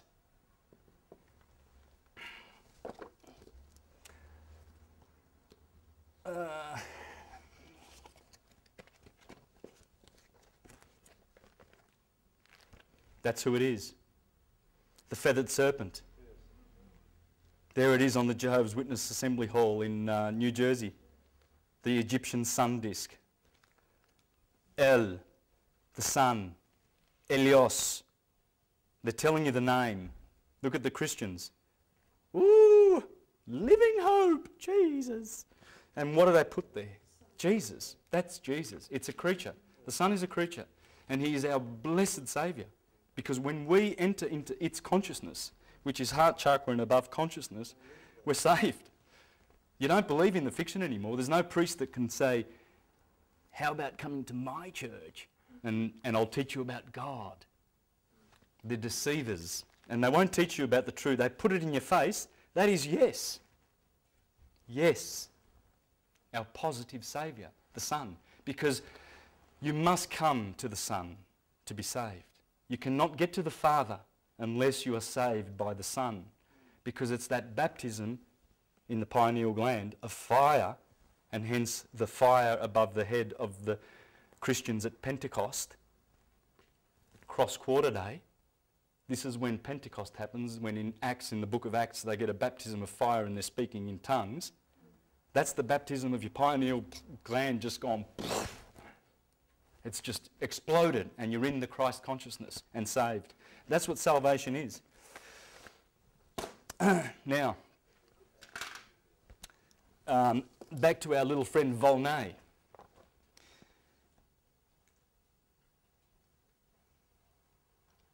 And those under which the animal driven from the desert by thirst appeared on the banks of the Nile, stars of the sheaf, or of the harvest virgin, those of the reaping season. The stars of the lamb, stars of the 2 kids, those under which these precious animals were brought forth, and thus was resolved the first part of the difficulty. In the same manner he named the stars of the crab, those where the sun, having arrived at the tropic, retreated by a slow retrograde motion like the crab or Cancer. He named the stars of the wild goat or Capricorn, those where the sun, having reached the highest point in the annuary tract, rests at the summit of the hoary gnomon and imitates the goat, who delights to climb the summit of the rocks. The goat has the job to climb up. He named the stars of the balance or Libra, those where the days and nights, being equal, seemed in equilibrium like that instrument. The stars of the Scorpion, those where the certain periodical winds bring vapours burning like the venom of the scorpion. Now, I've got a few other sources, but I've done them in other presentations, and I don't want to repeat information. I like to bring new information out all the time, but I can go on and I can read many of these stories where Aries is the spring, the blossom, plough, generation, sliding down of the sun, midsummer, there is the sun, Virgo, holding the sheath of grain in her hands, and the virgins go out to pick the harvest, the bread season. Libra. Why is there always an association with the winepress and vengeance? In the Bible it says, and I shall press them in the winepress of my anger. Well, it's the Son in his burning anger, and he turns those grapes into wine, and they are pressed every year. And that's why in one of the Gospels, after the crucifixion, the last thing Jesus says, it is finished. Here he says, Eli, Eli, lama sabachthani. Eli, Eli, why have you forsaken me? Because it's the coldest, shortest day of the year. Here he says, God, why do you struggle against me? And then God, every gospel says something different. In fact, Porphyry busted the Christians through 1700 years ago. He busted them. They burned all of Porphyry's books because he was teaching that you have to be vegetarian to get to God. He was, because, and of course, that's going to disturb a lot of these meat industries that are run by the corporations, and telling you that you've got to get iron and protein from your meat, which your body can't do. Simply can't do it. Simple as that, of course. Yeah, and these guys, Porphyry, Plutarch, Pythagoras, Einstein, Leonardo da Vinci, Plato, who else was a vegetarian? And who else do they poo-poo and tell you, oh, they're from the devil if you go there? It's like I was saying before, you don't need to believe in English to communicate in English. You need to know it. And that's the reason why with astrology, people that poo-poo it, it's a language. If you don't know it, you don't have to believe in it. So hence, why would they, the question is futile. Do you believe in astrology? This guy busted them. He says, and you ought to read The Christians as the Romans Saw Them. Great book. Celsus, 100 years before Porphyry, they burned his books. These are the fragmentary remains. We get these remains from, this one from Origen, the church father, and these fragmentary remains from other scraps on Porphyry. Thank God we've got these. Thank God we've got Julian's book, the emperor. Remember I told you about him 40 years after Constantine? Against the Galileans. He calls them, he says, I am now going to expose their fiction to you. That's how he opens his words. Opening words. Julian, poor man, what he tried to do when he saw that Christian onslaught. The time has come, this is the opening words, for me to say for the benefit of all how I discovered beyond any doubt that the stories of the Galileans are the inventions of deceivers and tricksters. For these men seduce people into thinking that their gruesome story is the truth by appealing to the part of the soul that loves what is simple and childish. It's the stupid mind of the lower. The Octavius of Marcus Minucius, Felix, Celsus, Julian against the Galileans. I beg you to read these. These guys were busted back then. And I'm busting them now. But he said, your Gospels, why does the Son say something different every Gospel? Why does he say it is finished here? Well, because it's the wine season. Just previous to him saying that, they gave him vinegar. So the Son was given vinegar at this time, because when you squeeze those grapes and squeeze them and squeeze them and squeeze them and squeeze them and squeeze them, eventually you're going to sip that wine and it's vinegar. And in Egypt, when that moment came here on Judgment Day, hello, the Jews call this Judgment Day, judgment, the wine, he would taste that, ooh, and he would stand at the temple and he would raise his glass and say, it is finished. It's finished. The wine's finished. Let's start again. Thank you, Son, for the bread and the wine. Jesus, he feeds the masses and they celebrate the bread and the wine. That's what it means. It is finished. Why have you forsaken me? Why do you struggle against me? Anyway, it's in here. I can read that to you later. I'm not going to look for that because I want to sort of plough through this before we have to wind it up there. Now, so we see here that the story goes like this. The hero always begins his path here on the 25th of December. Do you know why the 25th of December? Because the sun moves forward to spring. Yes. When the sun reaches this point, for 4 days, there's a period where the sun does not move on the horizon. The sun is doing this. On the horizon, there's 47 degrees on the horizon. So it's going summer, autumn, winter, spring. Summer, autumn, winter, spring. So you see you've got summer over here and winter over here. These points are the solstices. Now, when the sun reaches there, and you can watch this on the horizon, you can see it's summer, the sun's cruising along here. The sun is walking on water. Because when you see the sun come up and setting, it's setting, you know, it sets over here, it's summer, and then climbs back in winter, 6 months later. It's beautiful. And you can see it, and it stops for 3 days. That's from the 21st to the 25th. That's why the 25th of December is the birthday of the Jesus, Jesus, the sun. It's the sun. It's the day of the unconquered sun. Because even though Satan kills him and Sagittarius is spearing him, there's Sagittarius's arrow, and he is killed and pierced on the heel, he is still the unconquered sun. You cannot conquer him. And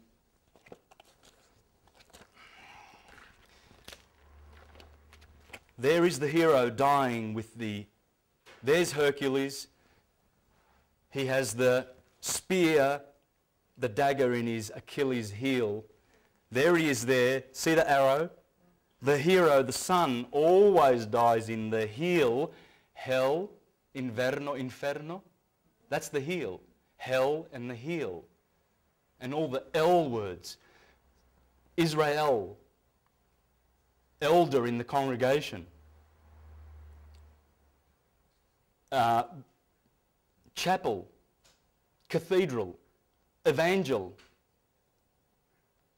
the elite, that's the elder. It's all elitist. It's all male patriarchy and hierarchy, ruling people by seducing them into powers, positions of authority. Authority is a no-no word in this universe. Almost, well, 6, isn't it? Sorry? The 8 can also be the 6. The symbol of the number 6. Number 5. Oh, it's number 5. Yes, I'll show you that later. Oh, okay. It's the 5th letter, it's the E, and it's the 5th element. Right? It's the ethereal or quintessential. See, what does quintessential mean? The 5th essence. Well, that's it. Ethereal. Ether, ethereal is quintessential. It's the 5th ether. It's the one that all the philosophers are looking for. It's the manna. It's the sweet honey from the gods. It's the nectar. Ether. When you get baptized with this, you're rocking and rolling. You really, really are. That's what this guy calls the Saviour has come to visit. Listen to the Saviour. And he talks at length about meat and how bad it is for humans. It's the molecule. You're eating the animal. Your brothers, Plutarch, said, how did we come into a world that eats its brothers that are incarnating like we and will be of our race one day, humans, and we turn around and we slit their throats. And they called it the tyranny of the senses because there's so much pleasure in eating flesh. Sorry? Well, and we are their gods. It's like the angels, which we're going to be next, are our gods. So would that ether also be like the capstone to the pyramid? Yes, it is. Yes. Now, so he always, even though he's defeated by Saturn, the god of hearing, and why would you hear? Why would he be the god of hearing? Remember we established that Saturn is hearing, the rings of Saturn? Well, have a look where he is, in the dark. Because remember, we've got 6 o'clock over here, 12 o'clock over here, 6 and 12. This is a 24-hour clock. sunrise, sunset, midday, midnight, equal, equinoxes, equinox, solstice, solstice, longest and shortest day, from the northern hemisphere, of course. It's not southern. All this science is from the northern hemisphere. So please transport yourselves there, because that's where 90% of civilization has been anyway, really, when you think of it. So it's focused on there, but it's not focused on that. It's not northern hemisphere centred. It has to do with this day. This is the beginning of everything. How do I know? All right. Well, we've put the head there. The head is the head. It's funny, isn't it? We have these expressions like hot-headed and cold feet. Oh, he's got cold feet. Oh, he's hot-headed. Well, feet are cold. This is cold. That's the coldest part of the day. Just before sunrise is the coldest part of the day. Cold feet. Hot head. Well, the body starts there. This used to be called primus. Primus, secundus, tertius, quartus, quintus, sextus, sept. September's the 7th month. It's not the 9th month, because it all starts here. This is the start of the Jewish year. Right ascension. Does anyone know what right ascension is? Please, astronomers. RA is the celestial equivalent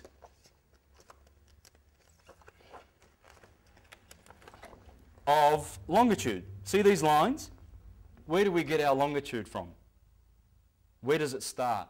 We know that latitude starts from the equator, so that's 15 degrees north of the equator. That's 30 degrees north of the equator. 35, right?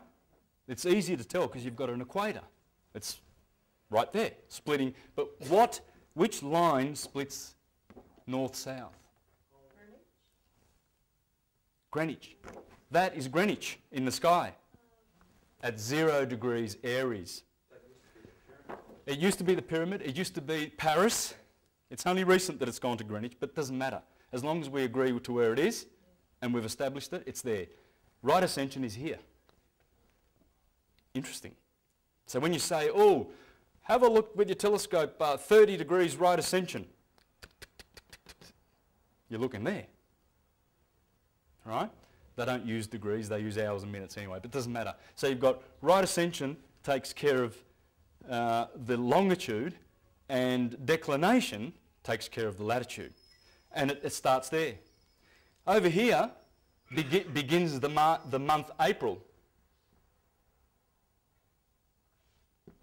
Does anyone know what apri means in Latin? Any Italians? No? Aprire. Aprire. You open the door. It means open. Why would that mean open? Because here is where the opening is to the kingdom of Ra, Raymond, the radiator, the regal one. That's how you say king in Italian. That's how you say king in Egyptian.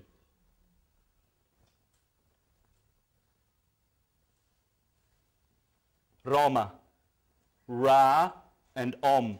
Om. Om is the sun. Paris. For Isis.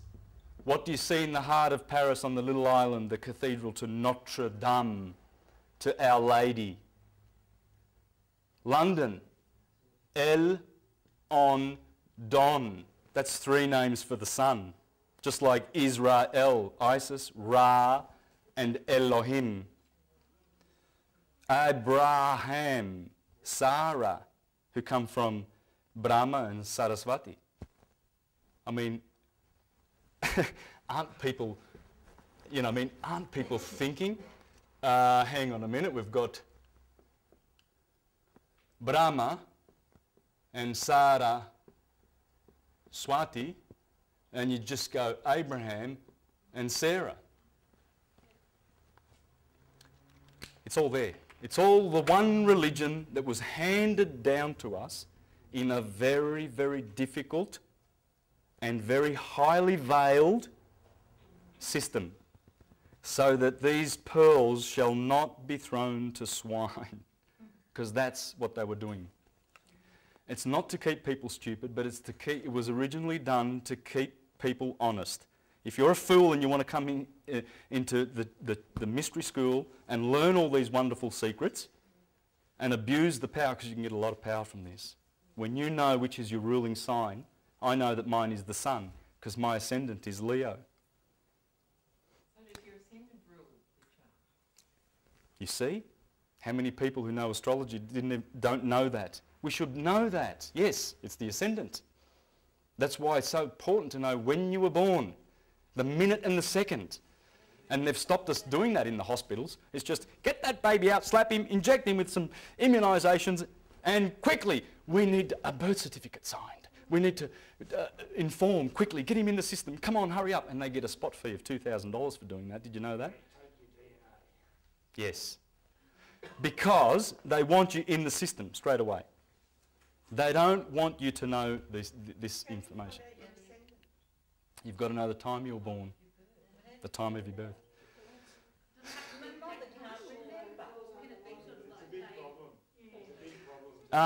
Look, there's only about a 2-hour window. You have to work within a 2-hour window because these signs, they go through, the sun goes through that. Remember, this is 6 o'clock. So if you're born, let's say like me, 24th of March, and you're born, let's say at 7 o'clock in the morning, you'll be born here. Because Aries rules every day from here to here, 6 to 8. So you've got a 2-hour window to work out where your ascendant is, so you know your ruling sign. And you're supposed to be devoted to that God.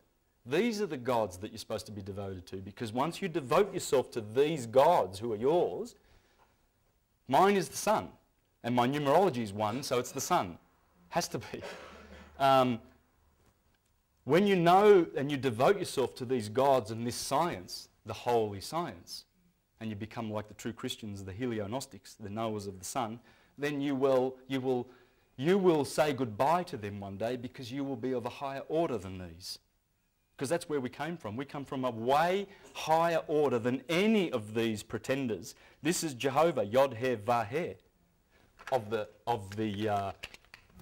the Jews. Don't try and tell Christians that, because they don't want to know it, because they're not interested in the truth. They're interested in their fiction. Yod-Heh-Vah-Heh is fire, air, earth and water.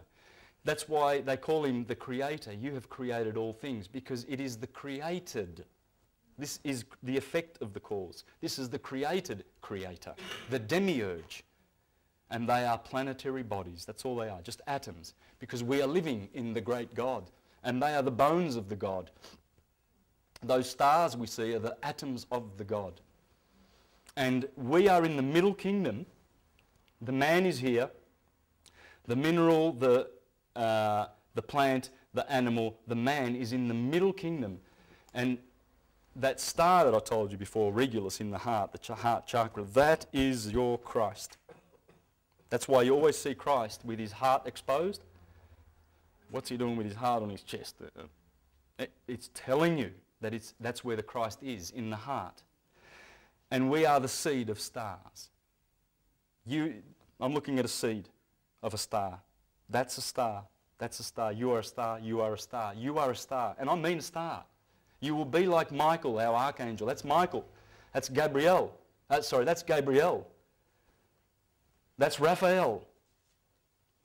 That's Samael. Ariel.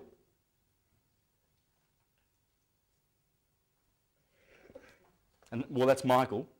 Anyway. And that's what we are. And that's why we call our children youngsters. And we give them little stars when they... A gold star. Be as good as gold. Gold? Because it's the sun. That's why we have gold coins, silver coins and bronze coins. Gold, silver, bronze, hermaphrodite, tin and copper. I usually have my little Incan eagle here. Sorry, and it's made of bronze. And I have that there to do the coming in the middle. So that's also the Holy Trinity as well? Yes, the Father, the ether, in Kabbalah, Kether. Kether is up here, right? So that's the Father.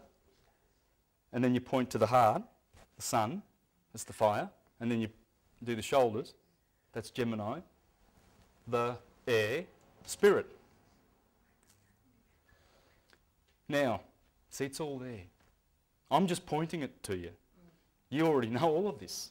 You're just remembering it now. And Plato said we are here to experience anamnesis, the remembering, the reconstituting of what we all know. You are all high priests and you are all exquisite knowers of this esoteric truth. You are just remembering it. And I'm just helping you along the way and just pointing to you and showing you where everything is. It's there. Like a jeweller would put a clock together. You wouldn't know how to, would you? You'd see those little little springs and little cogs and little bits of jewels, and they make a watch out of it, and you can tell your time. And you've seen those little ladies' clocks? Handmade? Who makes those cogs? I want to pat him on the back. Who's making all the beautiful computers that we do? It's so powerful. We are powerful. Machines, I think. We're really powerful. And we are gods. And instead of telling our little children in school, we're going to call you youngsters, children, because you are young stars and you are the seeds of a star. How about that? Kindergarten teacher. Do you think we're going to get any of that? No, because you send them to a state school to be brainwashed.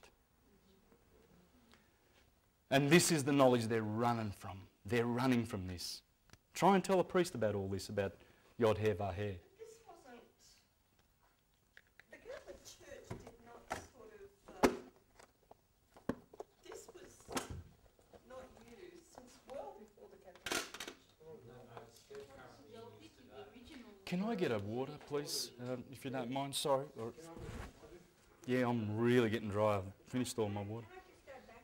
You've got 8 minutes left, 7 minutes left. No worries. With your ascending sign, my sister who studied this, she said you could see your ascending sign in your body shape, Yes. Yes. right? And Yes. you mentioned numerology, so is it tied with numerology at all? Yes. It is. Yes, it is. You'll find that 90% of the time they harmonise with your numerology. Absolutely. I'm looking for my fairy tales book because I've remembered that I was told you that I was going to wrap 7 wonderful circles around here. From now on, when you go out there and you see Aries and Taurus and everything, you're going to understand what they mean. And you're going to see the story of the hero, how these signs tell you that he becomes a hero, like the moon in her glory at full moon. And all the planets, they all have their ruling house, their detriment, their fall and their exaltation. And it's all scientific. This is science. Cardinal fire. Well, everything is, see this cardinal, fixed and mutable. What does that mean? Well, cardinal is the beginning, that's the middle, and that's the end energy, to put it simply. Just imagine a fire hose. Creator, preserver, destroyer. Brahma, Vishnu, Shiva. Growth, birth, growth, decay. G-O-D. What's G-O-D? God. Would that be generation, operation and degeneration or dissolution? Yes, it would. Or destruction. Imagine a fire hose, right? It's very powerful water at the start. Very powerful. And that's what the cardinal signs are. Very powerful people. They move in a straight line, mate. Believe me, you want to see when I'm going somewhere. I don't like anyone in my way. And it's my nature. It's my God. Aries is there. Mars is doing things to me. He's making me martial. Making me martial. And you find that Arians are good fighters, like Steven Seagal, Jackie Chan. Great Arians. People like that. Electric people. Eddie Murphy. Just, woof, a lot of electricity. Because it's cardinal fire. It's at the bottom. It's at the birth part. It's not at the growth or the decay. The decay will be mutable, mutating. These signs have always got two twins, 2 fish, man, horse, and Virgo is Mercury, which is the coming together of man and woman. These are the fixed ones, They tell another story. They tell the fixed qualities of the person. These people are fixed, very fixed. That's why these people have got the big necks. Earthy, Taurian, solid, like a bull. Oh, you beauty. Thanks, mate. I was going to ask, the constellations,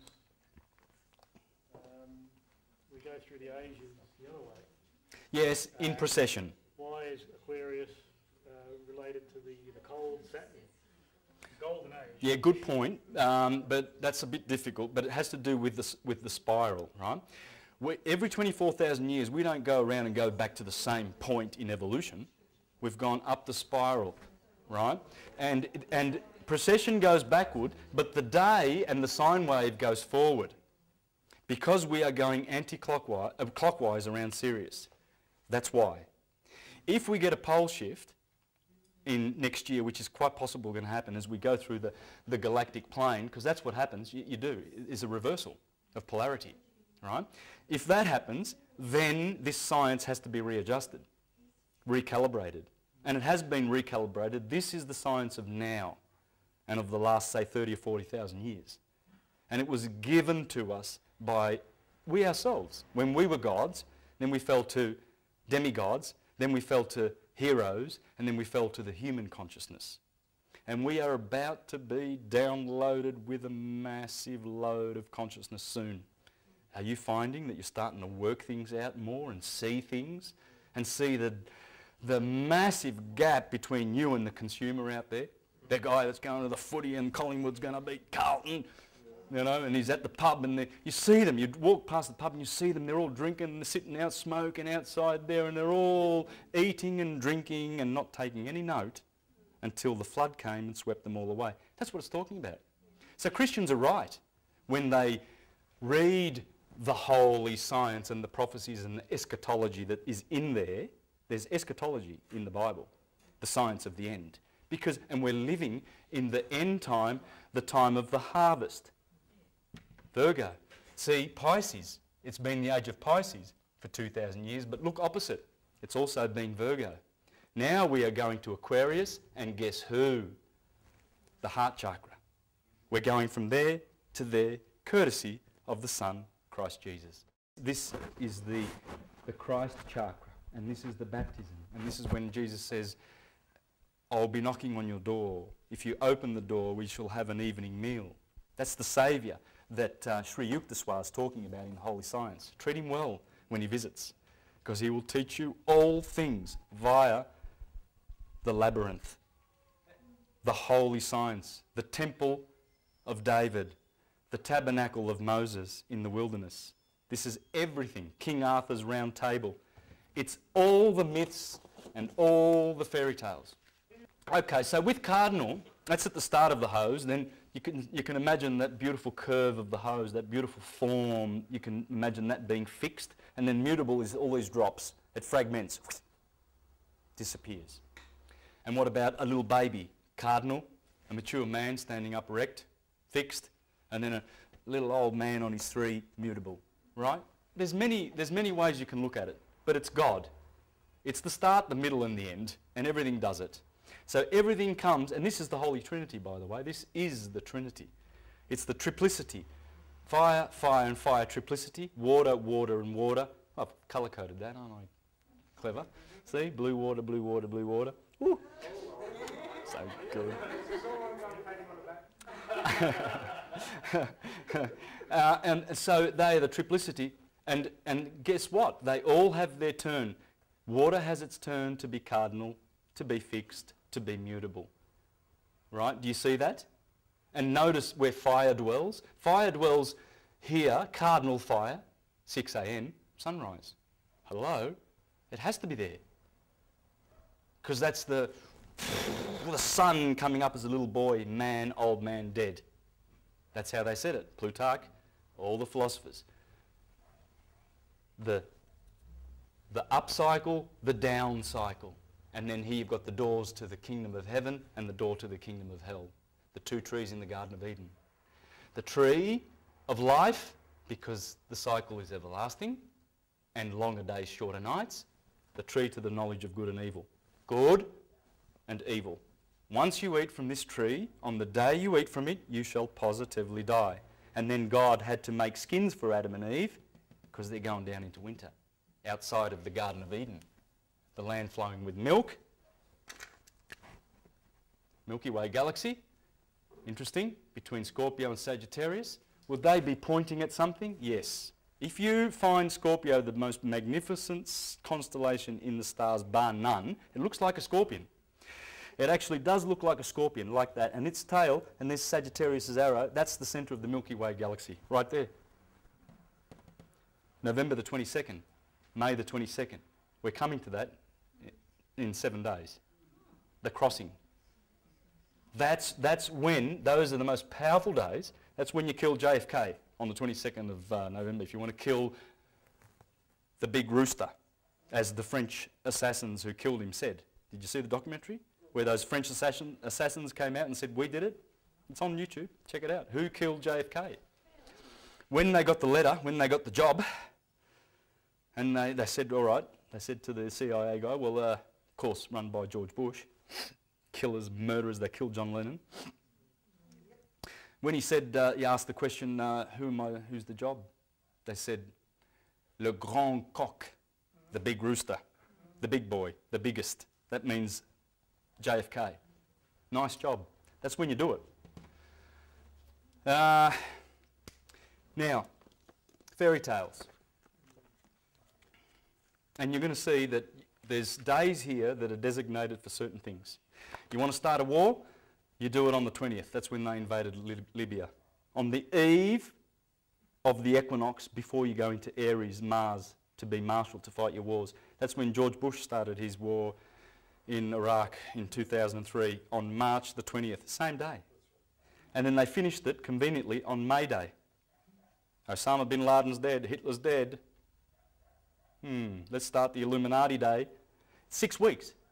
They famously call it the 6-week war, rubbing it in our noses, telling us that we have a sacrifice. This is the month of that sacrifice.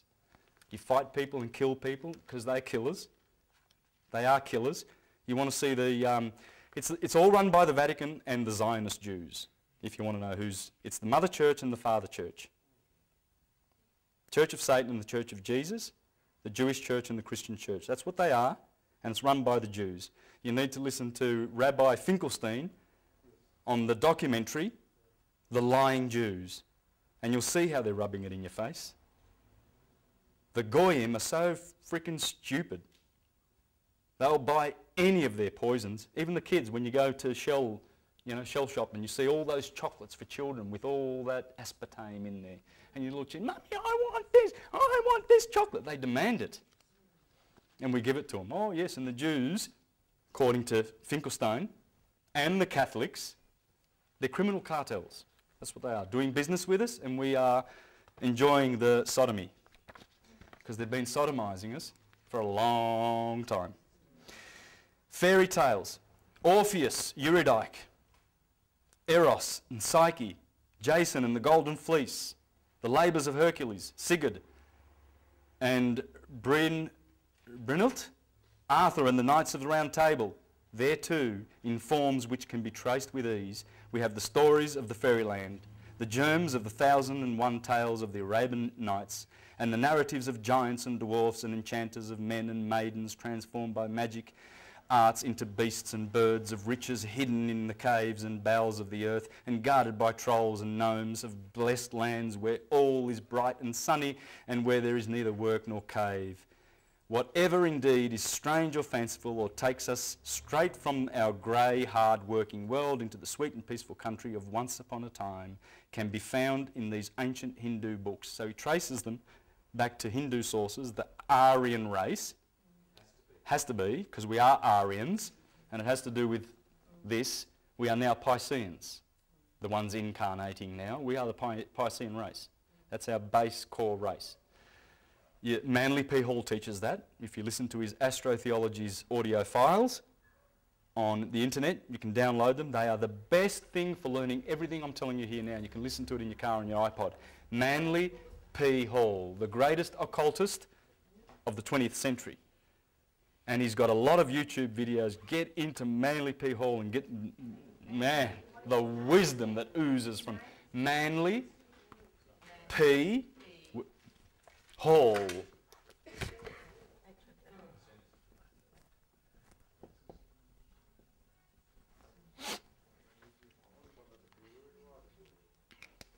So all the heroes, it's all the sun.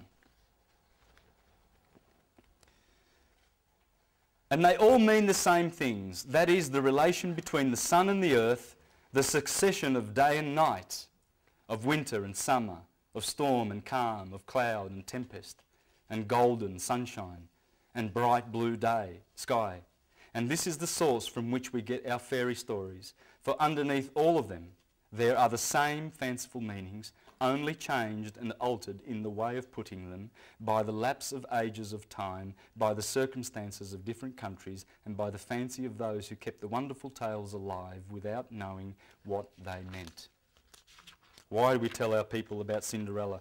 Cinderella is the story of the sun and the dawn, obscured by the envious clouds, her sister, and by her stepmother, the night.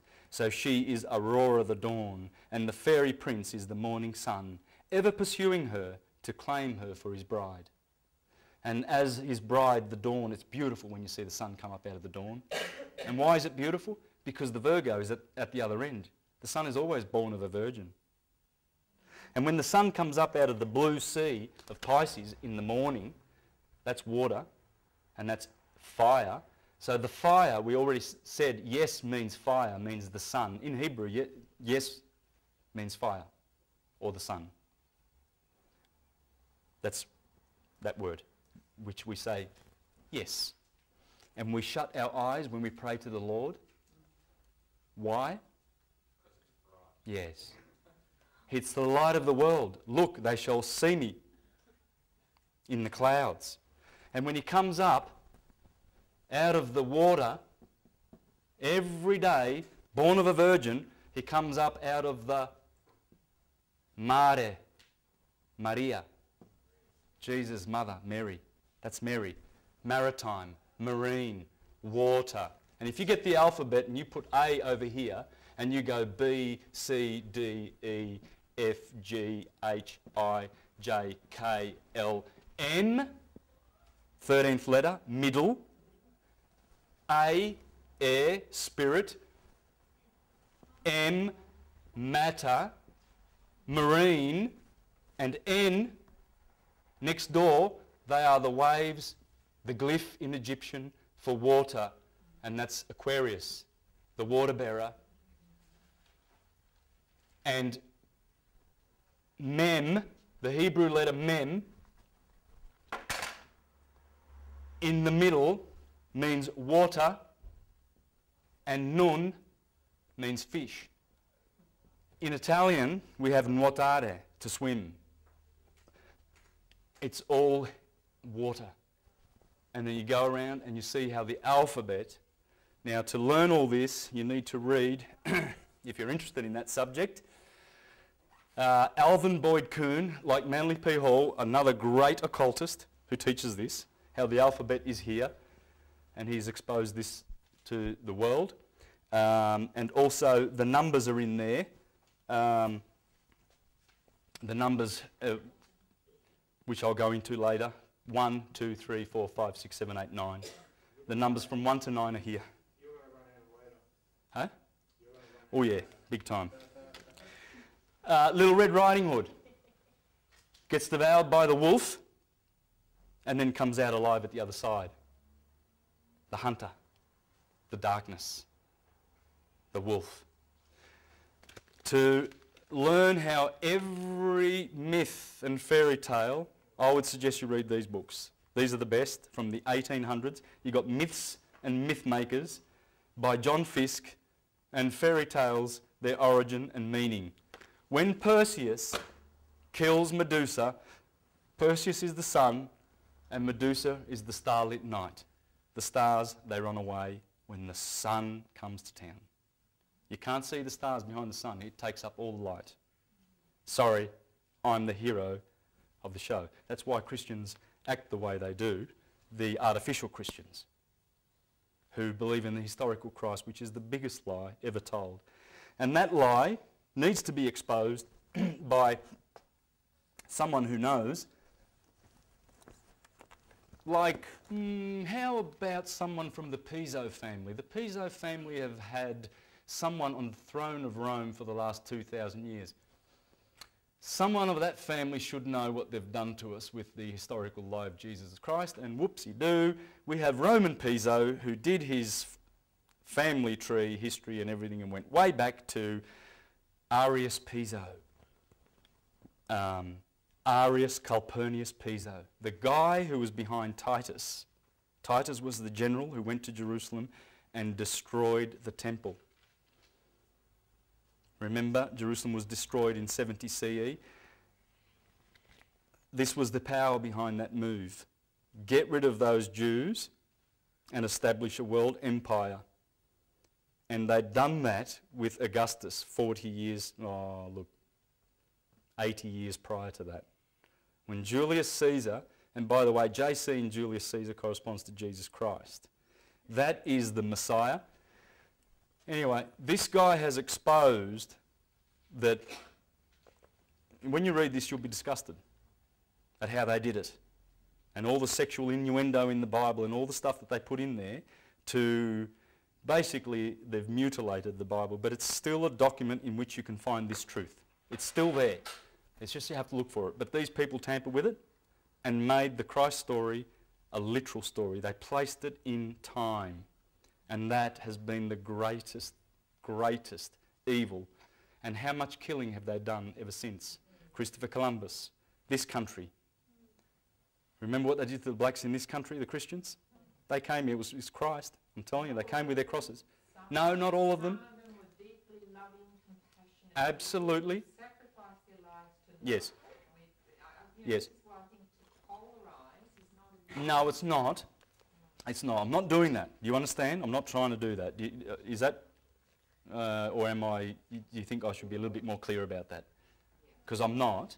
I'm not trying to do that at all. But the reason why I say this is that I know the history. And I've done seminars on this, how the Vatican owns the title to the whole planet. All the souls therein, via the claim of right that they made through their papal bulls. And one of those papal bulls was written up in 1471, 11 years before Columbus set sail. And when Columbus came back, he signed contracts with the King of Portugal called the Treaty of Tesadillos, in which the Vatican, Alexander, the Borgia Pope at the Vatican, blessed and accepted as the title for all the Americas. And that is how they've treated us. They do own the world by virtue of that. And Franco Collins is the guy in Australia, that's the guy who's going to challenge them. Because that claim of right hasn't been challenged. They put on that papal bull that they own the world and all the souls therein, and that's why our birth certificates are tied to that. And that's why they conquered these lands. That's why they had to come here and take this land, because it's a business, it's a corporation. Those trusts are corporations, and they make money on them. And they've enslaved us by doing that. And they're running a business. All of this is a business. It's all a business. The Americas, everything. It's all business. That's what I'm saying. That's what I'm saying is the Christian power, because the religion that they use, the deceivers in theology, is predominantly Christian. The fictional Christian, because I'm teaching you true Christianity here. Christ is the Son. So when I say that, that's what I'm saying. He's not the only guy who's exposed that. So has this guy about Arius Copernicus. Okay? So, and they've exposed, and let me tell you, if you read this book and you realise who's behind all the injury in the world, the banksters, right? But he's got a chapter in here, and it's called Monotheism, Money, Militarism, and Monarchy. That's the cabals that have joined in order to enslave us. But monotheism, please believe me, is our enemy. It's our enemy, monotheism. And the Christians those empire builders, those corporations and imperialists, did all their murders with the blessing of the Vatican. That's what I'm saying. I'm not saying that, to polarise us and to hate what's happened, but it's a business. And they cannot do it unless they have their priestcraft, i.e. the cardinals, blessing them. They can't do it unless there's a papal bull in the vault in the Vatican and to act on it. They can't do it. Like they can't hoodwink you when you go to court. When you go to court, everything about court is ecclesiastical. You're going to confess. It's the sacrament of penance. They've monetised money, sin. They've monetised sin. You're going into court to confess. It's a hearing. There's the clerk, the cleric. There's the scrivener notary. Scrivener means a writer of indulgences. All those writs, all those fines and summonses comes from a scrivener. Scrivener, vene, scribe means to write, and vene is an indulgence. They're telling you. They give you an attorney who turns you over. They give you a prosecutor, prosecutus, representing one's own flesh, cutis, skin. So he goes and represents, he goes with a summons and he says, Your Honour, I've got this charge against this guy who's the beneficiary of the Sestui KV trust, by the way. You're the beneficiary of that trust. Remember that when you go into court. And don't change roles with the judge, because this is how they're hoodwinking you, and they need the blessing of Saturn. They need the blessing, the Latin in the courts, because it's the Church of Saturn, the Grim Reaper. That's why they wear black. It's all ecclesiastical. You're going there to confess, and we are paying money to the Vatican. And it's run by the Zionist Jews. Simple as that, through the private guilds. How they do that? Okay, I wasn't going to get into this because this is another presentation altogether. But, oh, look at that. There's your local sheriff with a cross on his thing. That is an officer of the Inquisition, people. When you learn what Franco Collins is teaching, you'll see that's an officer of the Inquisition. That's the 3 crowns of the Pope, the tiara, the triregnum. They are the 3 Sestui KV accounts that hold your soul. They are the kings of your soul. That takes away your personal property through your birth certificate. That takes away your real estate. This takes away your soul. And that's Pope Boniface in 1302 that established that papal bull. So when they go a-conquering, and the Temple Bar, that's in the City of London, that's the people who run the courts, who run that fictional court by the false empire. Does the word magistrate come from the word major? Yes, magic, because they are doing their magic on you, and they do a trick of it. There's the tiara. There's the Pope's wearing it. That's 666, because the trusts are called Sestui KV. Sestui is 6. That's the king, the mark of the beast. The beast are you and I, the fools who have signed up to the system. And that's what they're doing. They're rubbing it in your face. That's why I say, and I say that I know what Christians did. I'm talking about the imperialist corporate Christians. That's Christopher Columbus landing. Within a year, they wrote back to Spain saying, this man, on this island there were 3 million inhabitants. There are only 200 left. Your soldiers have butchered everyone. They just butchered and butchered and butchered and butchered and butchered. Right? Sure, there were pilgrims that went, that were running away. There were Hermeticists that were running away to America, and there were good people. It's full of good people. There are more good than bad. But it's the corporations that are bad, and it's corporations that use Christianity to spellbind us. They can't do it legally without the blessing. That is the Pope in 1862. Pope right there, blessing all these, the army of the Italians.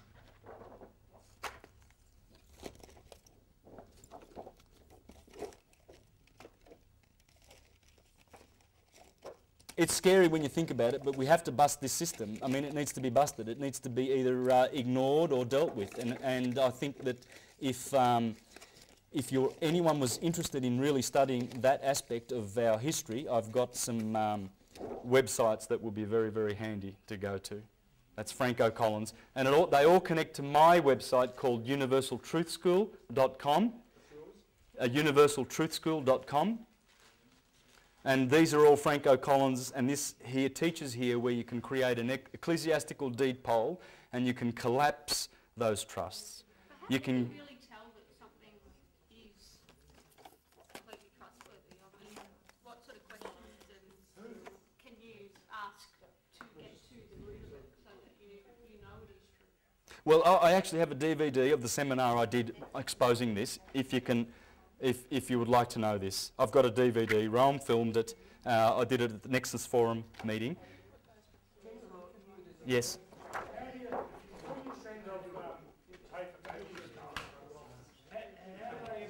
Well, you don't have to write these because they are all connected to my Universal Truth School. You see the links on my Universal Truth School website. All of these Franco Collins ones. But there's great reading in here. There's great stuff in there. Have a look at that.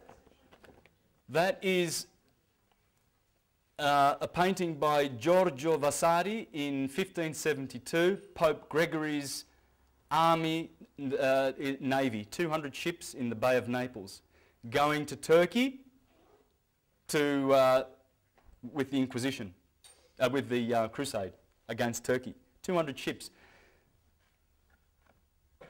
in the Bay of Naples. That's only a portion of the Navy. That was only a portion of it, 200 ships. That has morphed into the US Navy. It's been morphing and morphing and morphing, and it's a corporation. They're just corporations, but they're getting sued and they're going to come down. The corporations will all be a thing of the past in the next few years. Believe me, I know this. It's going to happen. What is your understanding of the Antichrist? Okay, the Antichrist is in fact Christianity. It's the people saying, Lord, Lord, did we not perform many miracles in your name, and did we not expel demons, and did we not cast demons out and do powerful miracles in your name? Of which he replies, get away from me, workers of lawlessness, I've never known you. It's Christianity. Because what they're doing is they've counterfeited this true science. These are the 12 apostles. This is Christ. Why is he the Lamb of God? Why is he the fisherman of men? Why is he the Son of Man, the scapegoat of Israel? Why is he a virgin, born of a virgin, the bread of life? Why is he the Messiah of the tribe of Judah, the Lion of Israel? Because the lion rules in summer. When the sun goes through that sign with Sirius in the back and there's the dog days, that's Jesus of the Lion of the tribe of Judah.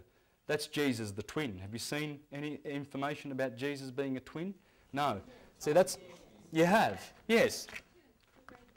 Yes, you have. And I'm glad you have, because it saves me having to show pictures like this, because I bring them along because I'm trying to... There's the 5th century mosaic in the imperial palace at Constantinople, and it is Joseph with Jesus and Geminus, meaning literally the twin. The concept is old. Jesus is the good beetle. How many church fathers called him the good beetle? The lion, the bread, the just one. Be wise as serpents, and yet cautious as doves. I came not to bring peace, but to bring division in the world, and a sword. He carries the sword, and that's the division that he brings. December the 25th is the birthday of the Son. John the Baptist is 6 months older than Jesus. Remember Elizabeth and Mary? Mary trudges off to see her cousin. And then John the Baptist, woo, he's 6 months old in the belly, and he just jumps because Mary has the Son of God in her womb. Well, if he's 6 months older, he would have his birthday over here on June the 24th, St. John's Day. And is there a scripture in the Bible that says, he shall go on increasing, and I will go on decreasing? It's all there. When Jesus has died and resurrected, he's off, goes to the beach, and he's going to wait around for 40 days. 40 days and 40 nights. 40 days and 40 nights. From here to here is 40 days and 40 nights, roughly. From here to here is 40 days and 40 nights. roughly. They call it the 40 days and 40 nights. This is the wilderness, when Jesus goes into the wilderness. He gets baptised by January, Aquarius the water bearer, the wet month. At the age of 30 degrees. January the Baptist, John the Baptist. So when you see all these days, and why did he say, he shall go on increasing and I will go on decreasing? Well, it's all there. When Jesus was walking on the beach after he was resurrected, he looks out in the Sea of Galilee and he sees his apostles. He says, "Oi, did you catch any fish?" "No." "Put your net on the other side of the boat." Pulls it up. They pull the net up. "Catch any fish?" "Yes, the nets are bursting. Bring them to shore." And he's got a little fish on the beach and he's cooking this fish and he's got some bread and he's going to feed his disciples and tell them what to do before he ascends to the heavens. This happens here. This story. I'll explain that. It's all here. All the stories, Little Red Riding Hood, anyone, name it. You name it and I'll interpret it with this. Or it will interpret it with this. Anyway, they said, the nets are bursting. All of a sudden, they counted the fish.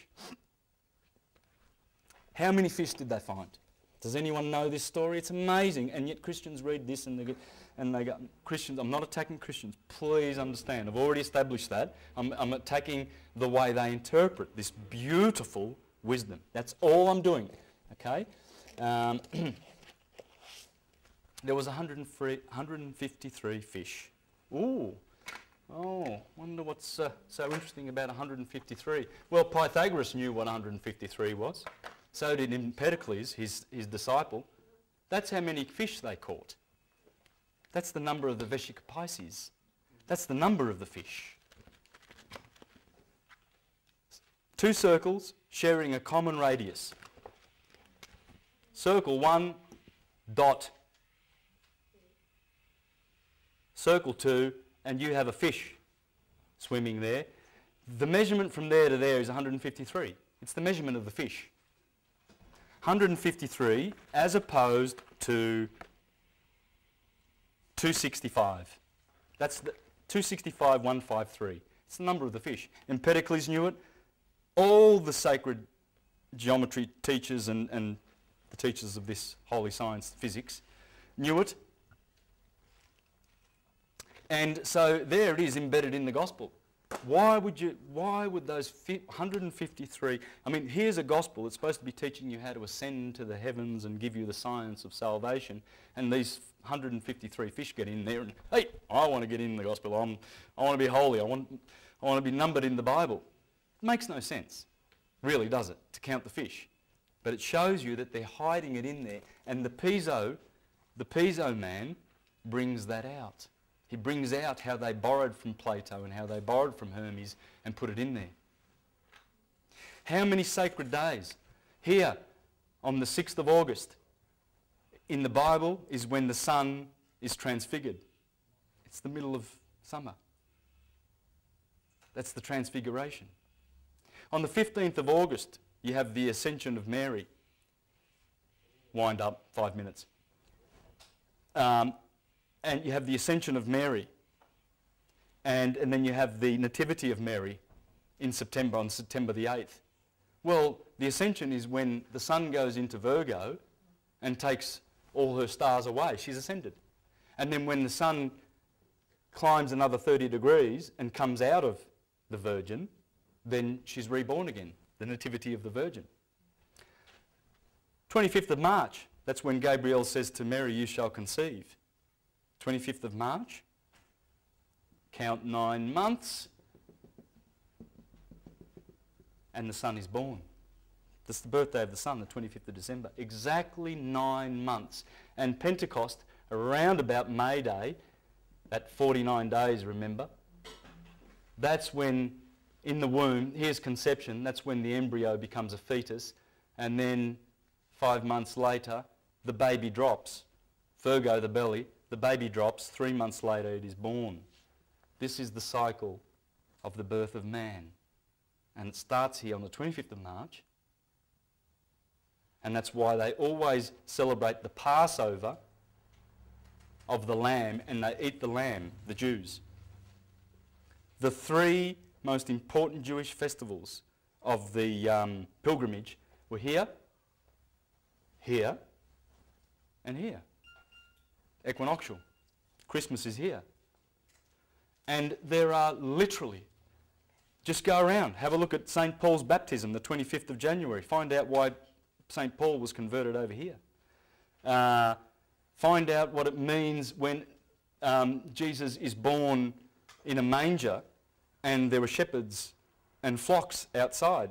Well, that's because when Jesus is born on the 25th in Capricorn there are two constellations. One's called Al-Firq in Arabic, and it means the flock. And one's called Eray, and it means the shepherd. That's the shepherd outdoors. And he's born in a cave. Well, that's the cave. Capricorn is a cave. It's where Golgotha is, the place of skulls, Saturn being the ruler. All right. Anyway, there are a couple of wheels I think we've missed, but nonetheless, if you are to remember that this is the 24-hour day and the year and the points, the beginning points, we already discussed, this is the start. It was called Primus. It's right ascension. It's the start of the sine wave, and it produces this beautiful effect. And when you look at it, it corresponds to physics. Cardinal fire, fixed fire. Of course, it's the warmest part of the day, 2 to 4, and it's the warmest part of the year, midsummer. So of course it's fixed. And then of course it mutates here on the 21st of December. Of course that's mutable fire. Fire cannot enter into this quadrant because it's done its triplicity in the kingdom of Jesus, opposed to Satan's. And these are the two churches, the two brothers, and they fight with each other. Here, remember I showed you Orion was in here, in Taurus. Orion is killing the bull. He's slaying the bull. This is where our brain is, the left hemisphere and the right hemisphere. It's Cain killing Abel. Abel is the bull. Cain is Orion, the hero. Cain kills Abel in that the day kills the night, like Horus kills Set, but also it's talking about the right brain, the left brain, who is the tyrant, the male side, killing the right brain. It's there in the stars. When you see Orion killing the bull, you know what it means, because that's what the occultists knew, and they taught that. They taught the inner story of what's going on here. I wish I had more time to do that and show you how the stars, how all these stars, is a beautiful story to tell, and it's in your body, it's magic. And when you look up and you see, oh, there's my heart, there's my head, all in the skies. Probably wrap up with a question then, and for the film, and then if anyone wants to stay back, I can go on. Are we allowed to do that, George? I won't hear questions, so unless you... Repeat them? Yeah. Okay. You know, like say what the question was. The books you were showing here, you have them listed on the website? Yes, I have a video now. If you're interested in all this, I have some products that I'm selling. Now that's $10. That's the book I was showing you before about the astrological body types. I'm selling that on my website anyway, but I've got a few of them here, 3 or 4, and they're $10 each. I have $20 DVDs, and this has 2 hours and 40 minutes of this with much, much different facts. Much different facts, and I do go into stuff like I show how before I was telling you about all the symbols that they're using. That's the sun, that's Aries, that's the sun, that's the sun. All of these cars, they're all the sun. That's the winged disc, Viracocha. It's all the sun. Holden, there's Leo on the sun. Of course you're going to use the sun. There's Leo, there's the sun, the CIA. Lucent, Lucy in the sky with diamonds. The eye of the sun, Time Warner. There's the Elvis Presley's sun label. There's Elvis Presley, the King Ra, on Ra, standing on the sun. Of course, you're not going to have some doofus symbol All these corporations are going to have the sun. There's the black sun. Remember Saturn? 2 suns and the Vesica Pisces in the middle. The sun, 72 leaves. Very important number, 72. The sun, Time Warner, the sun, Life winking at you, the sun, the newspaper, the sun, Vodafone, 666, borrowed from the Ku Klux Klan, and they're telling you in the face and they're laughing at you, buy our products please, Hyatt, the sun, the pyramid, the sun, disc over, the sun, the stars, the sun, Cancer, which is the sun, the unicorn, Cancer, and the moon. And the moon is always white, the bride, and the sun is golden. Aquarius, the water. Volvo, male and female. Vulva, just put an A on the end of that. There's Mars having sex with Venus's orbit. Mars is very elliptical. Venus is softer, and that's the sun. Toyota, there's the sun. Mazda and Nissan all mean March because the sun is passing over the equator. Nisan, the month of strength. McDonald's used the Aries symbol. Nike, the rings of Neptune, Saturn. Remember the E, ether. They always do something with the E. They always make it look, you know, oh, let's shove the E in your face, but you don't know what's going on, do you? It's ether. Or it's the 5th essence, 1, 2, 3, 4, 5, or the 5th letter of the alphabet. 5, they're telling you about L. 5. See the 5? Because it's the 5th essence, the quintessence. Double X, Walmart, that's the sun. The Union Jack, Jack means the sun. Sun. That's the sun. The 4 stars, what are the 4 stars? Who can guess which of the 4 stars?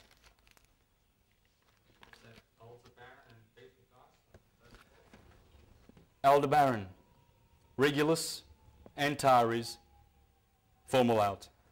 Now, just one more thing, and then I'll leave that.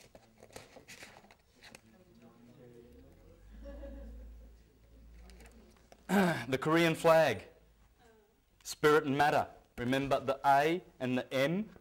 That's fire, that's water. Water, mem, marine, earth, fire, air and water. The 4 polarities. It's all science. All of these symbols are science. We've forgotten the meaning. They're all science. There's the man, Aries on the head, Pisces at the feet. There is a scene, a Christian scene, of Mary being announced that she will be a virgin. She's a virgin, she'll conceive. It's in Egypt, in Luxor, in the temple of Luxor. And the 3 wise men coming to do obeisance to the cloud. It was covered in stucco for thousands of years. They've just recently uncovered it in the last century. And there it is. There's the nativity scene of Christ. There's Leonardo da Vinci, the Last Supper. There's Jesus with his 4 seasons of 3 clusters. Spring, summer, autumn, winter. There's Dionysus with his 12 helpers. There's Horus coming up from the horizon. Horus has risen, the horizon. There's the 12. Everywhere you see the 12. There's always 12. And they say, these deniers that watch Zeitgeist and try to debunk Zeitgeist on the internet, I laugh at these fools. When I see them, I think, you don't know half the science, that you're just muddying it with your stupidity. They're trying to dethrone or debunk Zeitgeist, who's talking about all of this. And they said there that Mithras had 12 helpers. Well, the guy said plain clear, says, nowhere in history have we ever found any evidence of Mithras having 12 helpers. There it is. Is that the one? No, that's Horus. I probably don't have the one of Mithras, but have a look at the guy who debunks the debunker, and he's got the picture there. You can get it on Google. Just go in Google Images, Mithras and his 12 disciples, and it'll pop up. And this guy debunking Zeitgeist, and he says there's no evidence in the world. Thank you.